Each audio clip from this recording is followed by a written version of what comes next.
Hello friends, स्वागत है आप सभी साथियों का स्मार्ट स्टडी 2.0 यूट्यूब चैनल पर। साथियों, आज के इस क्लास में भारतीय संविधान को खत्म कर देंगे। बिल्कुल, भारतीय संविधान के top 500 top 500 multiple choice question answer हम लोग इस वीडियो में देखेंगे।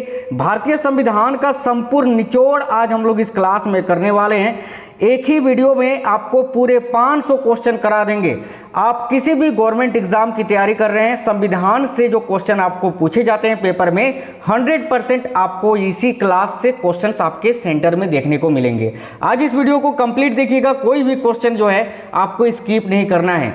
आप कोई भी पेपर देकर आइए, अगर आपको इस वीडियो से क्वेश्चन नहीं मिलता है तो आप कमेंट करना, मैं आज के बाद पढ़ाना ही छोड़ दूंगा। बिल्कुल बहुत इंपॉर्टेंट क्वेश्चंस करवाऊंगा क्लास में साथियों। संपूर्ण पूरे संविधान का जो क्वेश्चंस बार बार परीक्षाओं में पूछा जाता है वही क्वेश्चंस मैंने इस वीडियो में लिए हैं, पूरे 500 क्वेश्चन। चलिए फिर बिना देरी किए हम लोग शुरू करेंगे।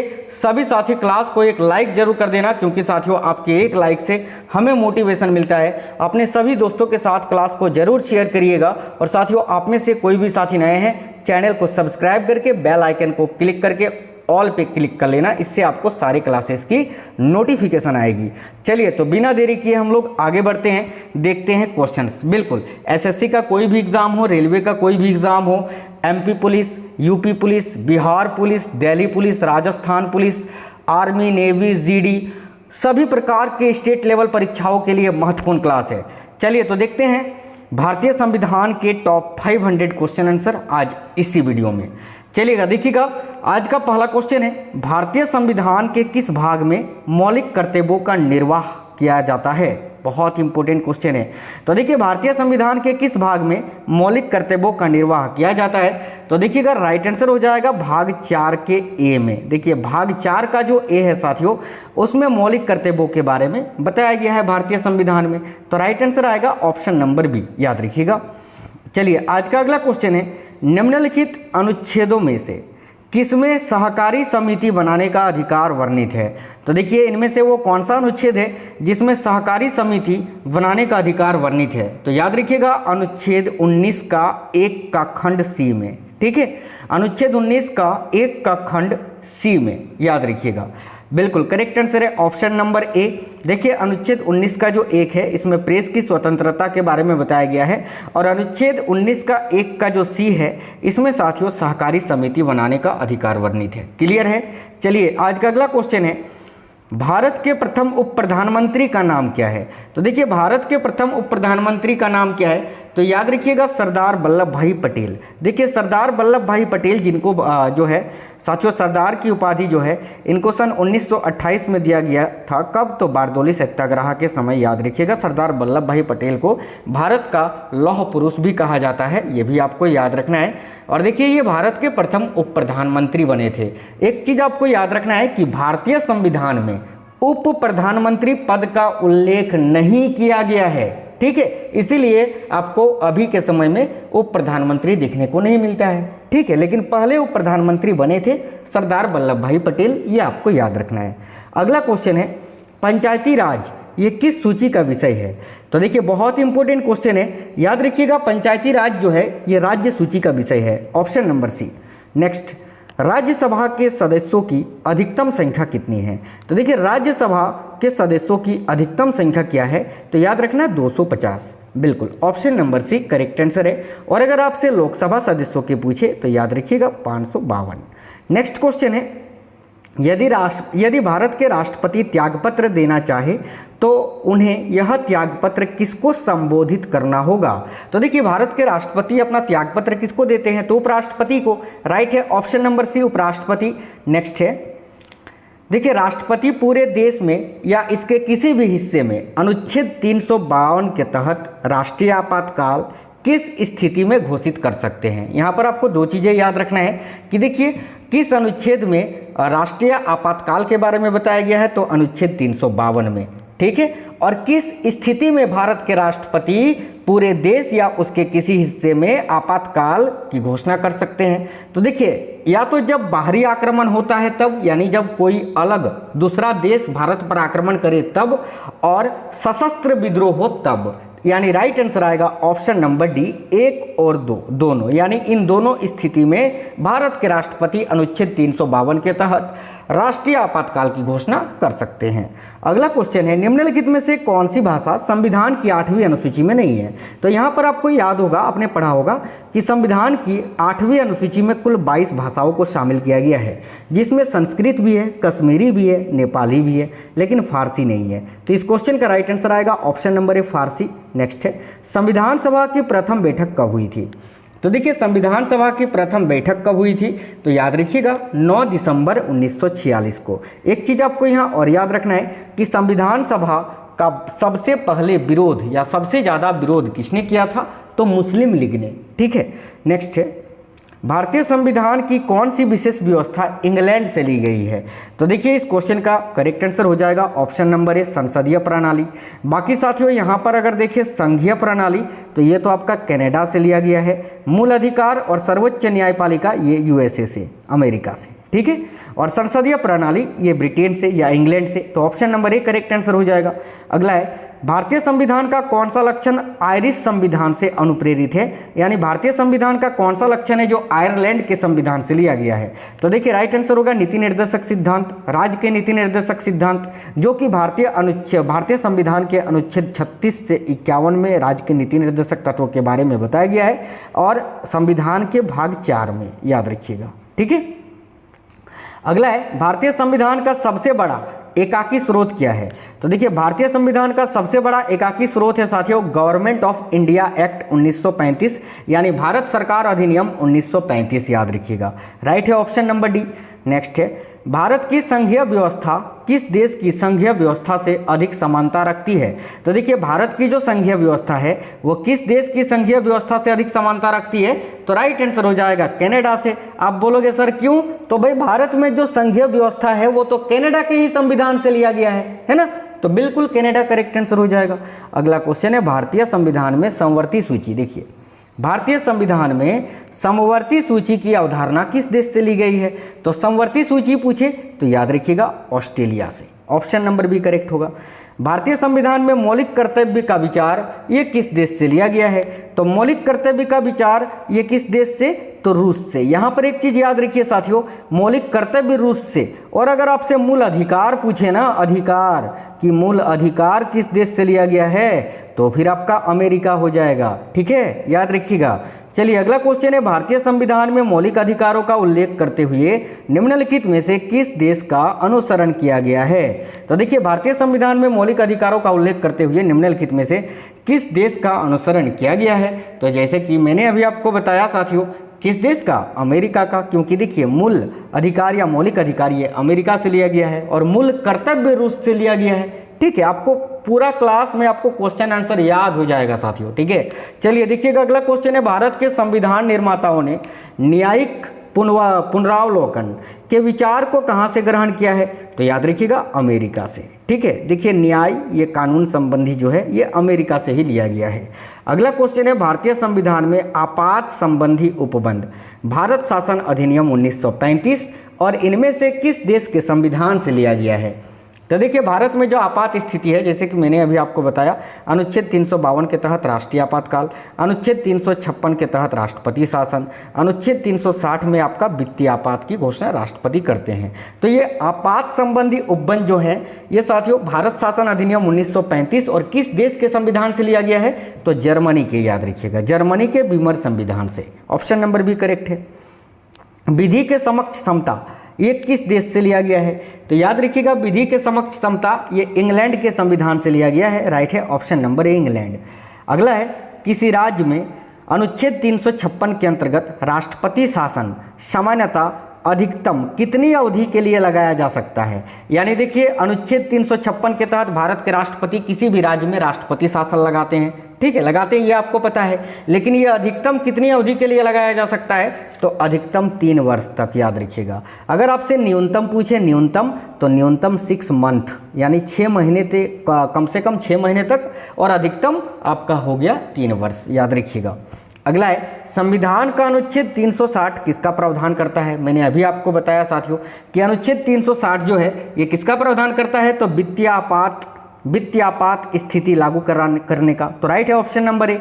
अगला है संविधान के किस अनुच्छेद के प्रावधान के अंतर्गत भारत सरकार द्वारा भारत रत्न, पद्म विभूषण आदि अलंकार प्रदान किए जाते हैं? तो देखिए राइट है अनुच्छेद 18 के तहत, याद रखिएगा ऑप्शन नंबर डी करेक्ट है। अनुच्छेद 18 का एक याद रखिएगा। बाकी देखिए अनुच्छेद 18 का संबंध किससे है? तो उपाधियों का अंत, उपाधियों का अंत याद रखिएगा। देखिए अनुच्छेद 17 में अपृष्ठता यानी छुआछूत को अंत किया गया है और अनुच्छेद 18 में उपाधियों का अंत याद रखिएगा। और अनुच्छेद 18 का एक जो है इसमें भारत सरकार द्वारा जो पुरस्कार दिए जाते हैं उसके बारे में बताया गया है।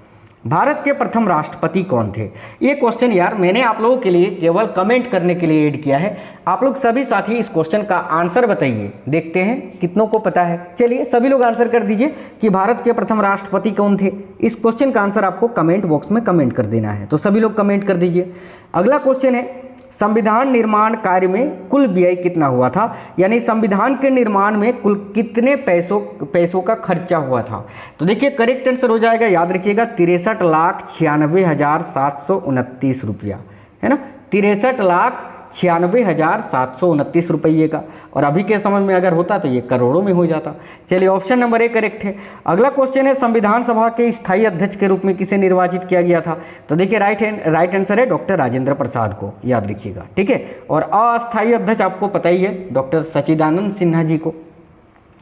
संविधान सभा के प्रारूप समिति के अध्यक्ष किसे नियुक्त किया गया था? तो देखिए प्रारूप समिति के अध्यक्ष कौन थे? Doctor B R. Ambedkar, option number A correct है। अगला है भारत के प्रथम मुख्य न्यायाधीश कौन थे? तो देखिए भारत के प्रथम मुख्य न्यायाधीश हीरालाल जे कानिया थे, यानी option number C Hiralal H यानी Hiralal J Kania, option number C. साथियों क्लास बिल्कुल फास्ट करेंगे क्योंकि 500 क्वेश्चन इसी क्लास में करने हैं। अगला है लोकसभा के प्रथम अध्यक्ष कौन थे? तो देखिए लोकसभा के प्रथम अध्यक्ष कौन थे? तो याद रखिएगा Ganesh Vasudev Mavalankar, option number C G B. Mavalankar. अगला है इनमें से कौन सा मौलिक अधिकार नहीं है? तो मौलिक अधिकार शिक्षा का अधिकार भी है, समानता का अधिकार भी है, स्वतंत्रता का अधिकार भी है। संपत्ति का अधिकार ये मौलिक अधिकार नहीं है। संपत्ति का अधिकार पहले मौलिक अधिकार ही था, लेकिन इसको साथियों 44वें संविधान संशोधन 1978 के तहत, देखिएगा 1978 के तहत जो है इसको वैधानिक अधिकार बना दिया गया है, याद रखिएगा। अगला है संविधान सभा के संवैधानिक सलाहकार पद पर किसकी नियुक्ति की गई थी? तो संविधान सभा के संवैधानिक सलाहकार कौन थे? तो BN. Rao, doctor BN. Rao, option number B right है। अगला है संविधान के किस संशोधन द्वारा संविधान में समाजवादी, धर्मनिरपेक्ष तथा राष्ट्र की एकता व अखंडता शब्द जोड़े गए? तो देखिएगा बहुत ही इंपॉर्टेंट क्वेश्चन है, बहुत ज़्यादा पूछा जाता है, याद रखिएगा 42वें संविधान संशोधन के तहत 1976 में, ठीक है। अगला क्वेश्चन है वर्तमान में भारतीय संविधान में धाराओं की कुल संख्या कितनी है? तो देखिए वर्तमान में भारतीय संविधान में धाराओं की कुल संख्या कितनी है? तो याद रखिएगा सभी साथी 395। अगर वर्तमान में अनुच्छेद आपसे पूछे तो अनुच्छेद तो 450 से भी ज़्यादा हो गया है, ठीक है। लेकिन मूल संविधान अनुच्छेद पूछे कि मूल संविधान में कितने अनुच्छेद थे, तो 395, ठीक है, याद रखिएगा। देखिए संविधान के अनुच्छेद 1 में भारत को क्या कहा गया है? याद रखिएगा साथियों राज्यों का संघ यानी यूनियन ऑफ स्टेट्स।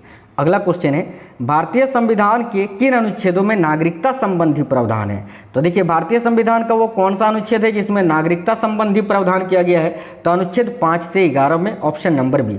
साथियों जो महत्वपूर्ण अनुच्छेद पूछा जाता है परीक्षाओं में, मैंने उसका एक सेपरेट वीडियो आपको बना दिया है, चैनल के अंदर मिल जाएगी, अगर आप लोगों ने नहीं देखा है तो उसको देख लेना।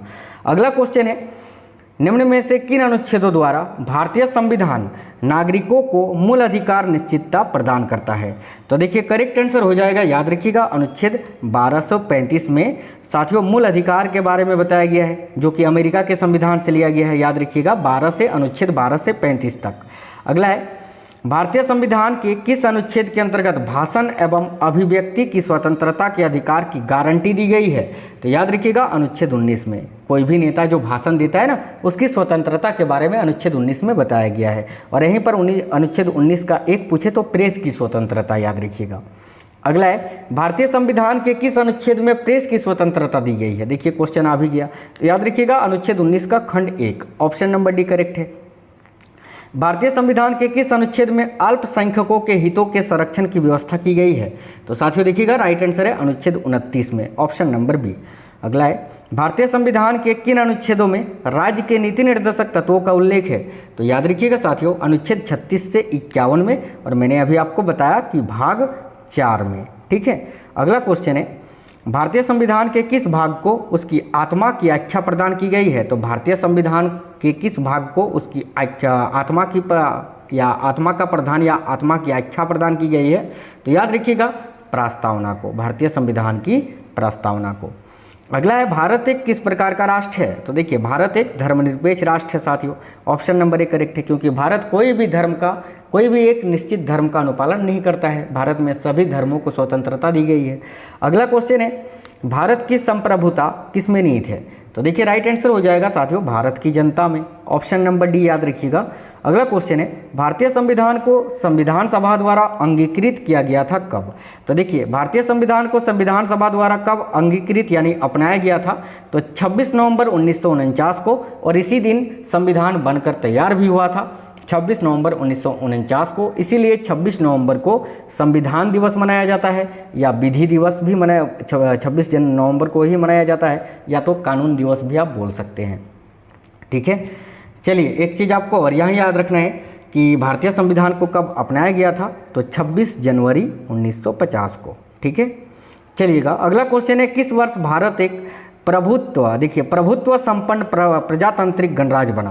तो राइट आंसर है 1950 में, क्योंकि साथियों भारत गणतंत्र कब हुआ था? 26 जनवरी 1950 को, यानी इसी दिन भारत में संविधान लागू हुआ था, याद रखिएगा। ठीक है, 26 जनवरी को, इसीलिए 26 जनवरी को हम गणतंत्र दिवस मनाते हैं। अगला क्वेश्चन है, भारत के संविधान की प्रस्तावना में प्रथम संशोधन कब किया गया था? तो प्रस्तावना में प्रथम संशोधन किया गया था 1976 में।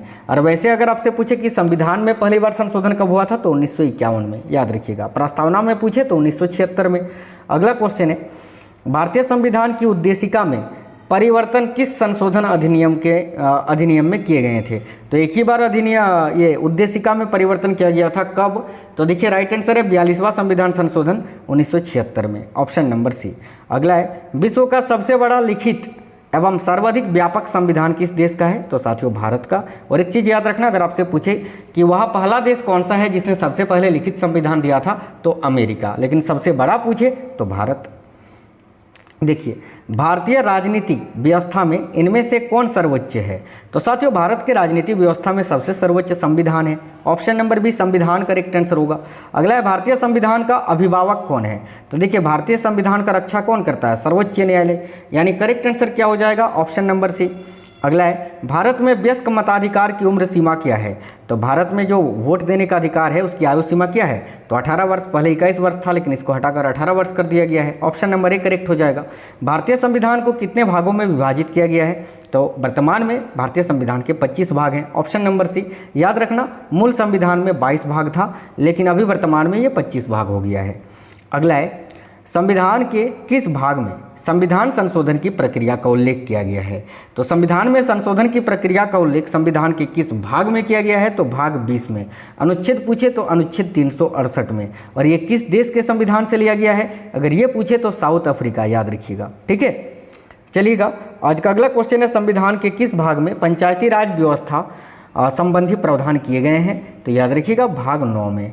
भाग 9 में संविधान में पंचायती राज व्यवस्था के बारे में बताया गया है, आपको याद रखना है। अनुच्छेद पूछे तो अनुच्छेद 40 में। ठीक है, और अनुसूची पूछे तो अनुसूची 11 में पंचायती राज के बारे में बताया गया है। आज का अगला क्वेश्चन है, भारतीय संविधान के किस भाग में नगर पालिकाओं से संबंधित प्रावधान है? तो देखिए भाग 9 में पंचायती राज के बारे में, और भाग 9 का 1 में आप याद रखिएगा नगर पालिकाओं के बारे में, यानी option number D correct answer है साथियों। अगला क्वेश्चन है, संविधान के किस भाग में नागरिकता का उल्लेख है? तो देखिए ये क्वेश्चन बहुत ज़्यादा पूछा जाता है, याद रखिएगा भाग 2 में। Option number B. नेक्स्ट है, वर्तमान में भारतीय संविधान में कुल कितनी अनुसूचियां हैं? तो याद रखिएगा वर्तमान में भारतीय संविधान में कुल 12 अनुसूचियां हैं। ऑप्शन नंबर सी करेक्ट है। और एक चीज़ देखिए, संविधान सभा की प्रारूप समिति द्वारा प्रस्तुत प्रारूप संविधान में कितनी अनुसूचियां थी? तो प्रारंभ में 8 थी। ऑप्शन नंबर बी 8, वर्तमान में 12, प्रारंभ में 8, याद रखना। अगला है, किस संविधान संशोधन अधिनियम द्वारा भारतीय संविधान में 9वीं अनुसूची को जोड़ा गया था? तो याद रखिएगा पहला संविधान संशोधन में साथियों। ऑप्शन नंबर ए। देखिए 52वें संविधान संशोधन अधिनियम 1985 ईस्वी में कौन सी अनुसूची को भारतीय संविधान में शामिल किया गया था? तो याद रखिएगा सभी 10वीं अनुसूची को, ऑप्शन नंबर बी। और 10वीं अनुसूची का संबंध किससे है? तो दल बदल कानून विरोध से। अगला क्वेश्चन है 73वें संविधान संशोधन अधिनियम द्वारा भारतीय संविधान में कौन सी अनुसूची जोड़ी गई थी? तो याद रखिएगा 11वीं अनुसूची, और जिसका संबंध किससे है? तो पंचायती राज व्यवस्था से। अगला 74वें संविधान संशोधन अधिनियम द्वारा भारतीय संविधान में कौन सी अनुसूची जोड़ी गई थी? तो देखिएगा करेक्ट आंसर है 12वीं अनुसूची, ऑप्शन नंबर डी। ठीक है, अगला है संविधान की द्वितीय अनुसूची का संबंध किससे है? तो याद रखिएगा साथियों, संविधान का जो दूसरा अनुसूची है, द्वितीय अनुसूची, उसका संबंध किससे है? तो देखिए महत्वपूर्ण पदाधिकारियों के वेतन से। ठीक है, ऑप्शन नंबर डी, महत्वपूर्ण पदाधिकारियों के वेतन से। अगला है भारत संघ में शामिल राज्यों और संघ शासित क्षेत्रों का उल्लेख भारतीय संविधान के किस अनुसूची में है? तो साथियों याद रखिएगा प्रथम अनुसूची में, ऑप्शन नंबर ए। अगला है भारतीय संविधान की तीसरी अनुसूची का संबंध किससे है? तो देखिए भारतीय संविधान का जो तीसरी अनुसूची है उसका संबंध किससे है? तो याद रखिएगा सभी साथी शपथ तथा प्रतिज्ञान से, ऑप्शन नंबर बी। जो बड़े नेता जो होते हैं या कोई बड़े पद पर जो शपथ ग्रहण करते हैं उस शपथ के बारे में बताया गया है। भारतीय संविधान में 22 भाषाओं को राजभाषा का दर्जा प्रदान किया गया है। इन राजभाषाओं का उल्लेख किस अनुसूची में है? तो याद रखिएगा 8वीं अनुसूची में, ऑप्शन नंबर बी करेक्ट है साथियों। दल बदल के आधार पर निर्वाचित सदस्यों की अयोग्यता संबंधी विवरण संविधान की किस अनुसूची में दिया गया है? तो याद रखिएगा, देखिएगा अनुसूची 10वीं में, option number C correct answer है। डॉक्टर भीमराव अंबेडकर ने भारतीय संविधान के किस भाग को सर्वाधिक आलोकित भाग कहा है? यह क्वेश्चन बहुत ज़्यादा पूछा जाता है, तो याद रखिएगा भाग 3 को, ऑप्शन नंबर सी, जिसमें मूल अधिकार के बारे में बताया गया है। अगला है भारतीय संविधान के भाग 3 में कुल कितने अनुच्छेदों में मूल अधिकारों का वर्णन है? तो याद रखिएगा कुल 24 अनुच्छेदों में, ऑप्शन नंबर डी। अगला है वर्तमान में भारतीय नागरिकों को कितने मौलिक अधिकार प्राप्त हैं? तो देखिए वर्तमान में भारतीय नागरिकों को 6 मौलिक अधिकार प्राप्त हैं। याद रखिएगा प्रारंभ में 7 थी लेकिन अभी 6 हैं, ऑप्शन नंबर ए।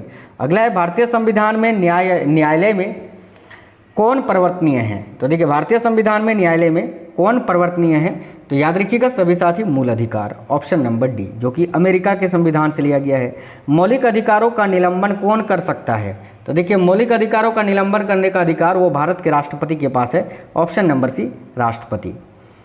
समानता का अधिकार भारतीय संविधान के किन 5 अनुच्छेदों में दिया गया है? तो याद रखिएगा साथियों राइट आंसर है ऑप्शन नंबर सी, अनुच्छेद 14 से 18 में। ठीक है, जो समानता के बारे में बताता है। अगला है भारतीय संविधान के निम्नलिखित अनुच्छेदों में से कौन विधायन सत्ता पर पूर्ण नियंत्रण लगाता है? तो देखिए भारतीय संविधान के निम्नलिखित अनुच्छेदों में से कौन विधायन सत्ता पर पूर्ण नियंत्रण लगाता है? याद रखिएगा अनुच्छेद 14, ऑप्शन नंबर ए राइट आंसर है साथियों। अगला है भारतीय संविधान की छुआछूत उन्मूलन से संबंधित अनुच्छेद यानी अपृष्ठता का अंत किस अनुच्छेद में किया गया है? तो अनुच्छेद 17 में, ऑप्शन नंबर सी करेक्ट है। अनुच्छेद 18 में उपाधियों का अंत और अनुच्छेद 17 में छुआछूत। अगला है समानता का अधिकार भारतीयों के लिए सुनिश्चित करता है क्या? तो देखिए धार्मिक समानता, आर्थिक समानता और सामाजिक समानता, उपयुक्त सभी, option number D correct answer हो जाएगा। 1995 में पारित अपृष्ठता अपराध अधिनियम को वर्तमान में किस नाम से जाना जाता है? तो देखिए इसको वर्तमान में जो है सिविल अधिकार संरक्षण अधिनियम के नाम से जाना जाता है, option number D correct answer है साथियों। अगला है भारतीय संविधान का अनुच्छेद 21 निम्नलिखित में से किसके विरुद्ध संरक्षण प्रदान करता है?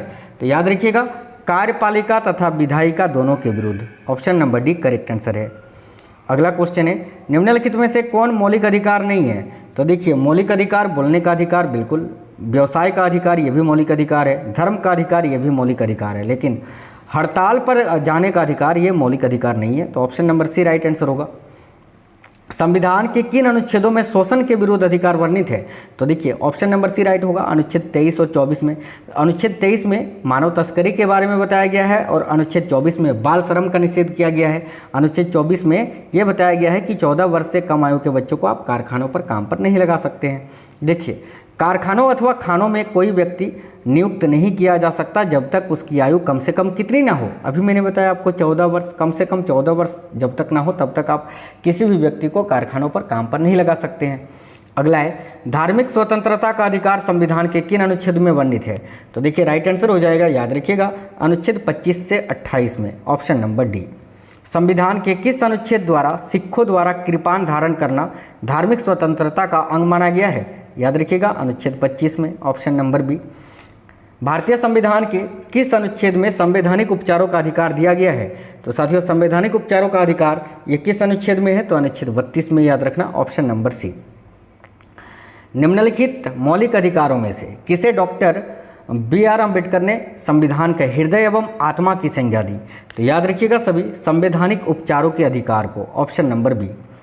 अगला है व्यक्तिगत स्वतंत्रता के लिए निम्नलिखित में से कौन सी रीट याचिका दायर की जा सकती है? तो साथियों याद रखिएगा हेबियस कार्पस, है ना, हेबियस कार्पस नामक रीट जो है वो याचिका दायर की जा सकती है व्यक्तिगत स्वतंत्रता के लिए। तो याद रखिएगा ऑप्शन नंबर सी करेक्ट हो जाएगा। कौन व्यक्तिगत स्वतंत्रता से संबंधित है? तो साथियों व्यक्तिगत स्वतंत्रता से संबंधित कौन सा रीट है? तो याद रखना बंदी प्रत्यक्षीकरण, ऑप्शन नंबर ए। ठीक है, अगला है निम्नलिखित में से किस याचिका का शाब्दिक अर्थ होता है हम आदेश देते हैं? तो इनमें से कौन सा वो देखिए कौन सा वो साथियों याचिका है जिसका अर्थ होता है हम आदेश देते हैं? तो याद रखिएगा परमादेश का, ऑप्शन नंबर बी परमादेश। नेक्स्ट है संपत्ति के मौलिक अधिकार को कब समाप्त किया गया था? तो याद रखना 1978 में संविधान के 44वें संविधान संशोधन के द्वारा। तो ऑप्शन नंबर ए करेक्ट होगा। भारतीय संविधान के अनुसार संपत्ति का अधिकार क्या है?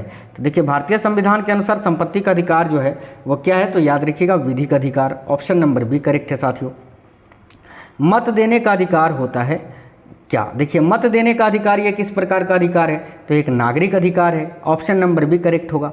अगला है संविधान का वह कौन सा भाग है जो संविधान के निर्माताओं के मस्तिष्क और उद्देश्यों को प्रतिबिंबित करता है? तो याद रखिएगा साथियों राज्य के नीति निर्देशक तत्व, ऑप्शन नंबर सी।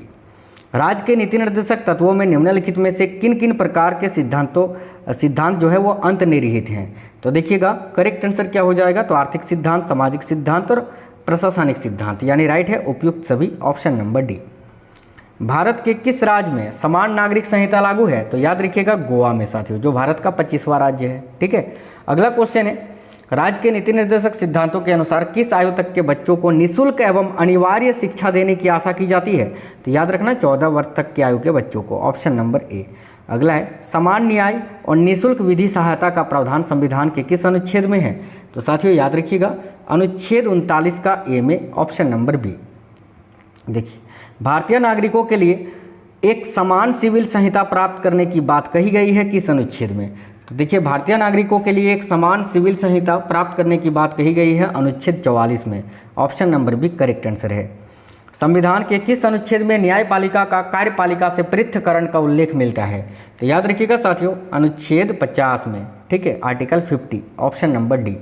राज्य के नीति निर्देशक सिद्धांतों में किस अनुच्छेद का संबंध अंतर्राष्ट्रीय शांति और सुरक्षा के संवर्धन से है? तो याद रखिएगा अनुच्छेद 51 का, ऑप्शन नंबर बी। अगला है शराबबंदी संविधान की किस धारा में निर्देशित है? तो देखिए शराबबंदी जो है संविधान की किस धारा में निर्देशित है? तो धारा 47, याद रखना 47 में। लेकिन ये बंद कहाँ है? शराब तो पीते ही हैं लोग, शराब तो उत्पादन हो ही रहा है। अगला है भारत की संघीय व्यवस्थापिका को किस नाम से जाना जाता है? तो देखिएगा साथियों भारत की संघीय व्यवस्थापिका को किस नाम से जाना जाता है? तो याद रखिएगा संसद के नाम से, पार्लियामेंट के नाम से। अभी नया संसद भवन आपका बनकर तैयार हो गया है, उद्घाटन भी हो गया, आप लोगों ने फोटो भी देख लिया, मैंने इस वीडियो के थंबनेल में लगाया था। चलिए अगला क्वेश्चन है परिसीमन आयोग का अध्यक्ष कौन होता है? तो देखिएगा परिसीमन आयोग का अध्यक्ष कौन होता है? वेरी इंपॉर्टेंट क्वेश्चन है, याद रखिएगा साथियों मुख्य चुनाव आयुक्त, option number C correct answer हो जाएगा। अगला है भारत के निम्नलिखित राष्ट्रपतियों में से कौन एक कुछ समय के लिए गुट निरपेक्ष आंदोलन के महासचिव भी थे? तो देखिएगा राइट आंसर है Giani Zail Singh, option number C. Next है 52वें संविधान संशोधन अधिनियम द्वारा 1985 में कौन सी अनुसूची को भारतीय संविधान में शामिल किया गया था? जैसे कि मैंने अभी आपको बताया साथियों 10वीं अनुसूची को, ऑप्शन नंबर बी। अगला है राष्ट्रीय विकास परिषद का सदस्य इनमें से कौन नहीं होता है? तो देखिए राष्ट्रीय विकास परिषद का सदस्य जो है कौन नहीं होता है? तो देखिएगा राइट आंसर आएगा राष्ट्रपति। बाकी देखिए प्रधानमंत्री, ठीक है, राज्य के मुख्यमंत्री और योजना आयोग के सदस्य ये राष्ट्रीय विकास परिषद के सदस्य होते हैं, लेकिन राष्ट्रपति नहीं होते हैं, ऑप्शन नंबर भी करेक्ट है। राज्यसभा का सर्वप्रथम गठन कब हुआ था? तो देखिएगा राज्यसभा का सर्वप्रथम गठन कब हुआ था? तो साथियों याद रखिएगा 3 अप्रैल 1952 को, ऑप्शन नंबर डी। निम्नलिखित में से कौन राज्य सूची में है? तो देखिए इनमें से कौन सा राज्य सूची का विषय है? तो देखिएगा रेलवे पुलिस। रेलवे पुलिस जो है साथियों ये राज्य सूची का विषय है, याद रखिएगा। बाकी देखिए निगमीय कर, जनगणना, आर्थिक एवं सामाजिक नियोजन ये संघ सूची का विषय है। 42वें संविधान संशोधन के 10 आचार आदर्शों को किस नाम से जाना जाता है? तो यानी इस क्वेश्चन में ये पूछा गया है कि 42वें संविधान संशोधन में देखिए कुल 10 जो है 10 मौलिक कर्तव्यों को जोड़ा गया था, ठीक है। तो उसको क्या बोला जाता है? मौलिक कर्तव्य बोला जाता है। Option number B correct answer होगा। आप बोलोगे सर मौलिक कर्तव्यों की संख्या तो 11 है, हाँ है ना, लेकिन 42वें संविधान संशोधन में 10 ही जोड़ा गया था। 11वां जो आपका मौलिक कर्तव्य है वो आपका 2002 में जोड़ा गया था साथियों, 2002 में, याद रखिएगा 86वें संविधान संशोधन के तहत, ठीक है। एक जो मौलिक अधिकार है वो 2002 में जुड़ा था। अगला क्वेश्चन है भारतीय संविधान कब लागू हुआ था? तो देखिए 26 जनवरी 1950 को। ऑप्शन नंबर ए करेक्ट है। निम्नलिखित में से कौन सा विषय राज्य सूची में सम्मिलित है? नहीं है, है ना। इनमें से कौन सा विषय है जो राज्य सूची में शामिल नहीं है? तो देखिए राइट आंसर क्या हो जाएगा? शिक्षा, क्योंकि शिक्षा जो है ये साथियों आपका देखिए समवर्ती सूची का विषय है। बाकी देखिए पुलिस, न्याय और जेल ये आपका राज्य सूची का विषय है। अगला है भारत का राष्ट्रपति चुने जाने वाले प्रथम गैर कांग्रेसी उम्मीदवार कौन थे? तो याद रखिएगा साथियों भारत का राष्ट्रपति चुने जाने वाले प्रथम गैर कांग्रेसी उम्मीदवार कौन थे? तो वीवी गिरी। ऑप्शन नंबर 1 करेक्ट है। आज इस वीडियो में आपको कंप्लीट है ना पूरा संविधान, बिल्कुल पूरा इंडियन पॉलिटी कंप्लीट करवा देंगे। जो क्वेश्चन आपको पढ़ने चाहिए, जो क्वेश्चन पूछा जाता है। देखिए संघात्मक शासन व्यवस्था को सर्वप्रथम किस देश ने अपनाया था? तो याद रखिएगा भाई सबसे पहले ये कनाडा ने ही अपनाया होगा, तब ना हम कनाडा के संविधान से संघीय स्वरूप को लिए थे। ऑप्शन नंबर सी करेक्ट होगा। निम्न में से किस स्थिति में किसी भारतीय व्यक्ति की भारतीय नागरिकता समाप्त हो सकती है? तो देखिएगा इसका राइट आंसर क्या हो जाएगा? त्यागने पर, पर्यावसन पर या वंचित किए जाने पर, यानी उपयुक्त सभी प्रकार से भारतीय व्यक्ति की भारतीय नागरिकता समाप्त हो सकती है। अगला है संविधान के किस अनुच्छेद के अंतर्गत मंत्रीगण सामूहिक रूप से लोकसभा के प्रति उत्तरदायी होते हैं? तो याद रखना अनुच्छेद 75 में। अनुच्छेद 75 में प्रधानमंत्री पद का भी उल्लेख किया गया है, याद रखिएगा। लोकसभा का विश्वास मत प्राप्त किए बिना ही प्रधानमंत्री पद पर कार्य करने वाले प्रथम व्यक्ति कौन हैं? तो साथियों याद रखिएगा राइट आंसर है चौधरी चरण सिंह, जो कि कुछ समय के लिए ही भारत के प्रधानमंत्री बने थे। संविधान सभा के चुने हुए स्थायी अध्यक्ष है ना, स्थायी अध्यक्ष कौन थे? तो जैसे कि मैंने अभी आपको बताया डॉक्टर राजेंद्र प्रसाद थे। चलिएगा आज का अगला क्वेश्चन है भारतीय संविधान की प्रस्तावना के अनुसार भारत के शासन की सर्वोच्च सत्ता किस में निहित है?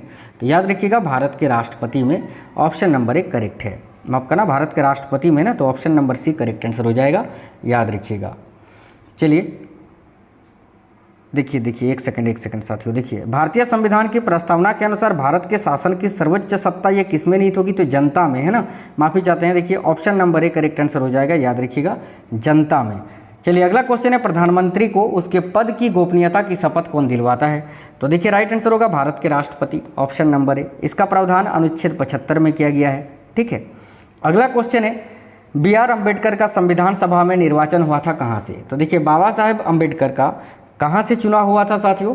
तो बिल्कुल याद रखिएगा सभी साथी, पश्चिम बंगाल से। ऑप्शन नंबर 1 करेक्ट आंसर हो जाएगा।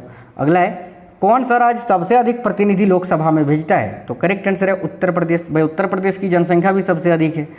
नेक्स्ट है राष्ट्रपति किस विधेयक को पुनर्विचार के लिए नहीं लौटा सकता? तो देखिएगा याद रखिएगा इंपॉर्टेंट क्वेश्चन है धन विधेयक को। ऑप्शन नंबर सी, राष्ट्रपति जो है वो धन विधेयक को पुनर्विचार के लिए नहीं लौटा सकता है। अगला है संविधान के किस अनुच्छेद में यह अंकित है कि इंडिया अर्थात भारत राज्यों का एक संघ है? तो अनुच्छेद 1 में। ऑप्शन नंबर ए राइट है। 73वां संविधान संशोधन ये किससे संबंधित है? याद रखिएगा पंचायती राज प्रणाली से। Option number C. स्थानीय सांसद और विधायक किसके पदेन सदस्य होते हैं? तो देखिए स्थानीय सांसद और विधेयक जो हैं ये किसके पदेन सदस्य होते हैं? तो आप सभी साथियों को याद रखना है जिला परिषद के। ऑप्शन नंबर सी करेक्ट है। ईवीएम का प्रयोग भारतीय चुनावों में कब से प्रारंभ हुआ? ईवीएम यानी इलेक्ट्रॉनिक वोटिंग मशीन, ये साथियों पहली बार भारतीय चुनाव में कब प्रयोग हुआ था? तो 1998 में, याद रखिएगा ऑप्शन नंबर सी। अगला है भारतीय संविधान कैसा है? तो देखिए भारतीय संविधान अंशतः कठोर और अंशतः लचीला है। ये वेरी इंपॉर्टेंट क्वेश्चन है, पूछा जाता है। ऑप्शन नंबर डी राइट है। देखिए संसद के दोनों सदनों का छात्रावासन कौन करता है? तो याद रखिएगा भारत के राष्ट्रपति। Option number B. भारत के राष्ट्रपति की मर्जी तक निम्नलिखित में से कौन अपने पद पर रह सकता है?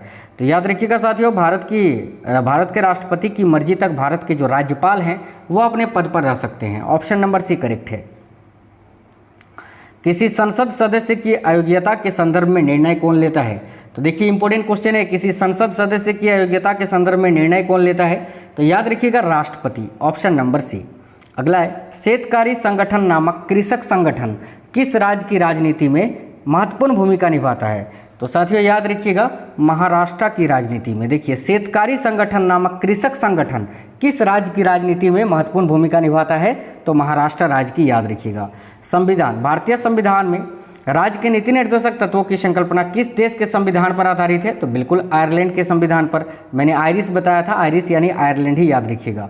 देखिए संसद द्वारा प्रस्ताव पारित होने पर किसी राज्य में राष्ट्रपति शासन एक बार में कितने समय के लिए लागू होता है? तो मैंने अभी आपको बताया था कि न्यूनतम जो है वो 6 महीने के लिए। क्वेश्चन को कई तरह से घुमा फिरा कर पूछ लिया जाता है, ठीक है, याद रखिएगा 6 महीने के लिए न्यूनतम, और अधिकतम मैंने अभी आपको बताया 3 साल के लिए, 3 ईयर्स, है ना।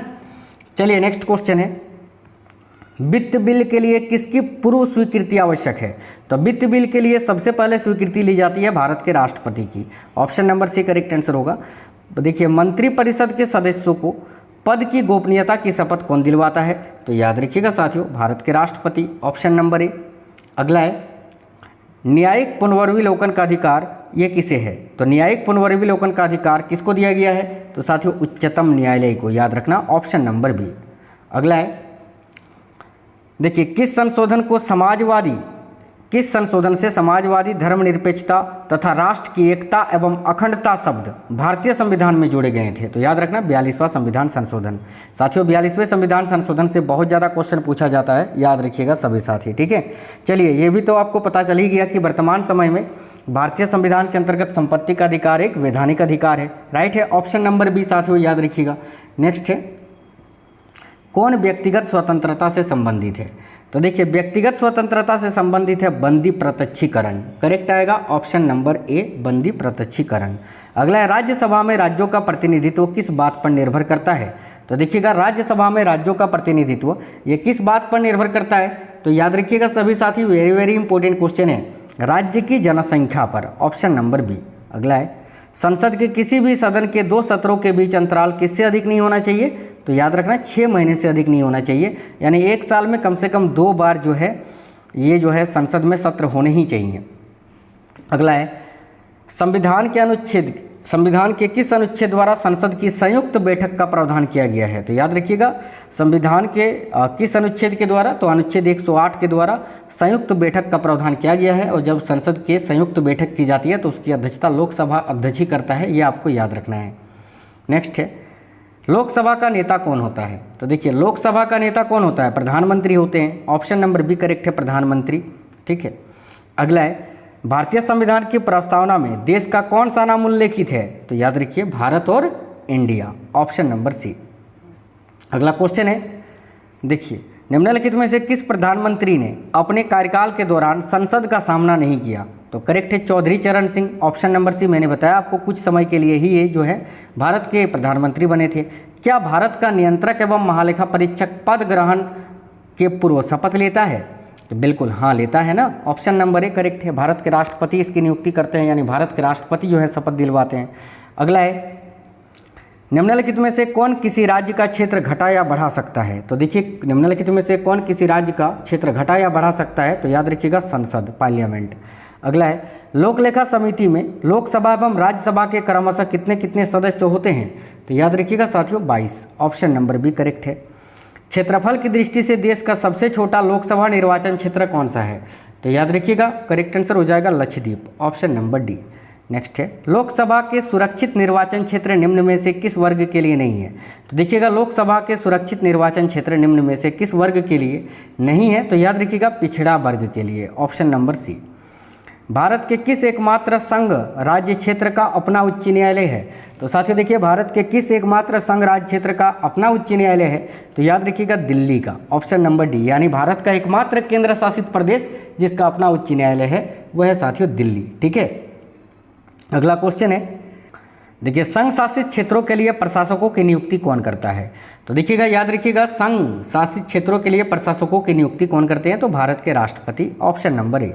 समाजवाद का अर्थ क्या होता है? साथियों याद रखिएगा, समाजवाद का अर्थ होता है सामाजिक न्याय, option number C correct answer है। अखिल भारतीय किसान सभा का गठन किस वर्ष हुआ था? तो देखिए अखिल भारतीय किसान सभा का गठन जो है ये 1936 ईस्वी में किया गया था, ऑप्शन नंबर डी। साथियों आपको बिल्कुल फास्ट क्लास करवा रहे हैं क्योंकि 500 क्वेश्चन इसी क्लास में कंप्लीट करने हैं। अगला क्वेश्चन है, पंचायती राज संस्थाओं के संगठन के 2 स्तर होने के सुझाव किसने दिए थे? किस समिति ने? तो याद रखिएगा अशोक मेहता समिति ने, ऑप्शन नंबर ए। ठीक है, नेक्स्ट है, उपराष्ट्रपति को उसके कार्यकाल की समाप्ति से पूर्व पद से हटाने का अधिकार किसको है? तो याद रखिएगा संसद को, पार्लियामेंट के पास, ऑप्शन नंबर सी।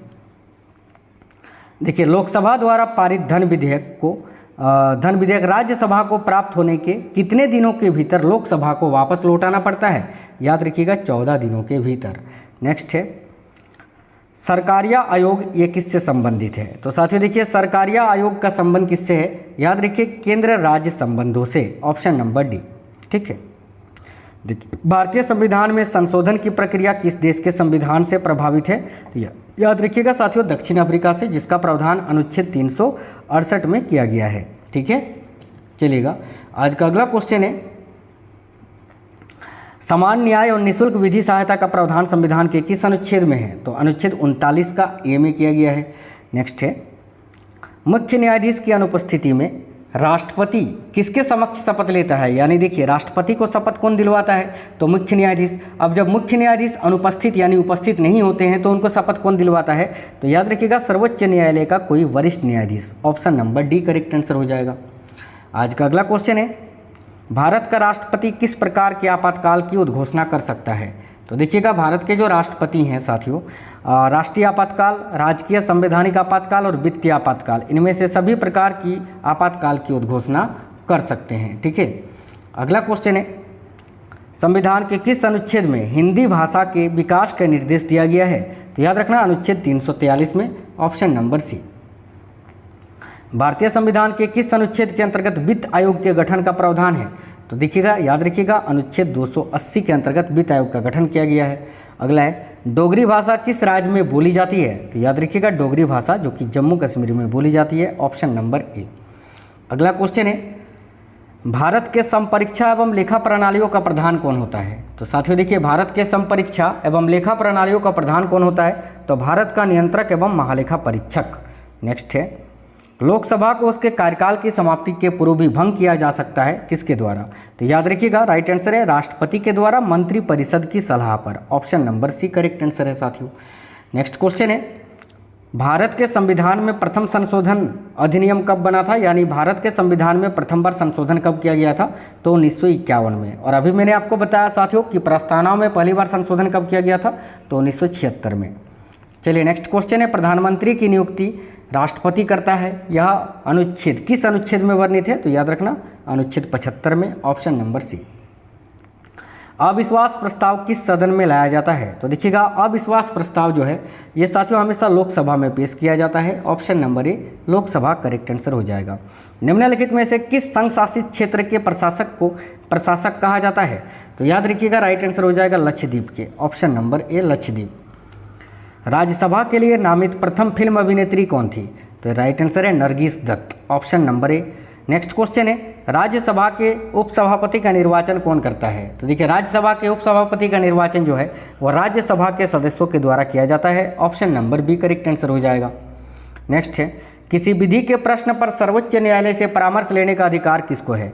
तो साथियों याद रखना भारत के राष्ट्रपति को, ऑप्शन नंबर बी। चलिएगा आज का अगला क्वेश्चन है, राष्ट्रपति चुनाव के या फिर राष्ट्रपति के चुनाव में विवाद होने पर किसकी सलाह ली जाती है? तो देखिए जब राष्ट्रपति के चुनाव में विवाद होता है तो किसकी सलाह ली जाती है?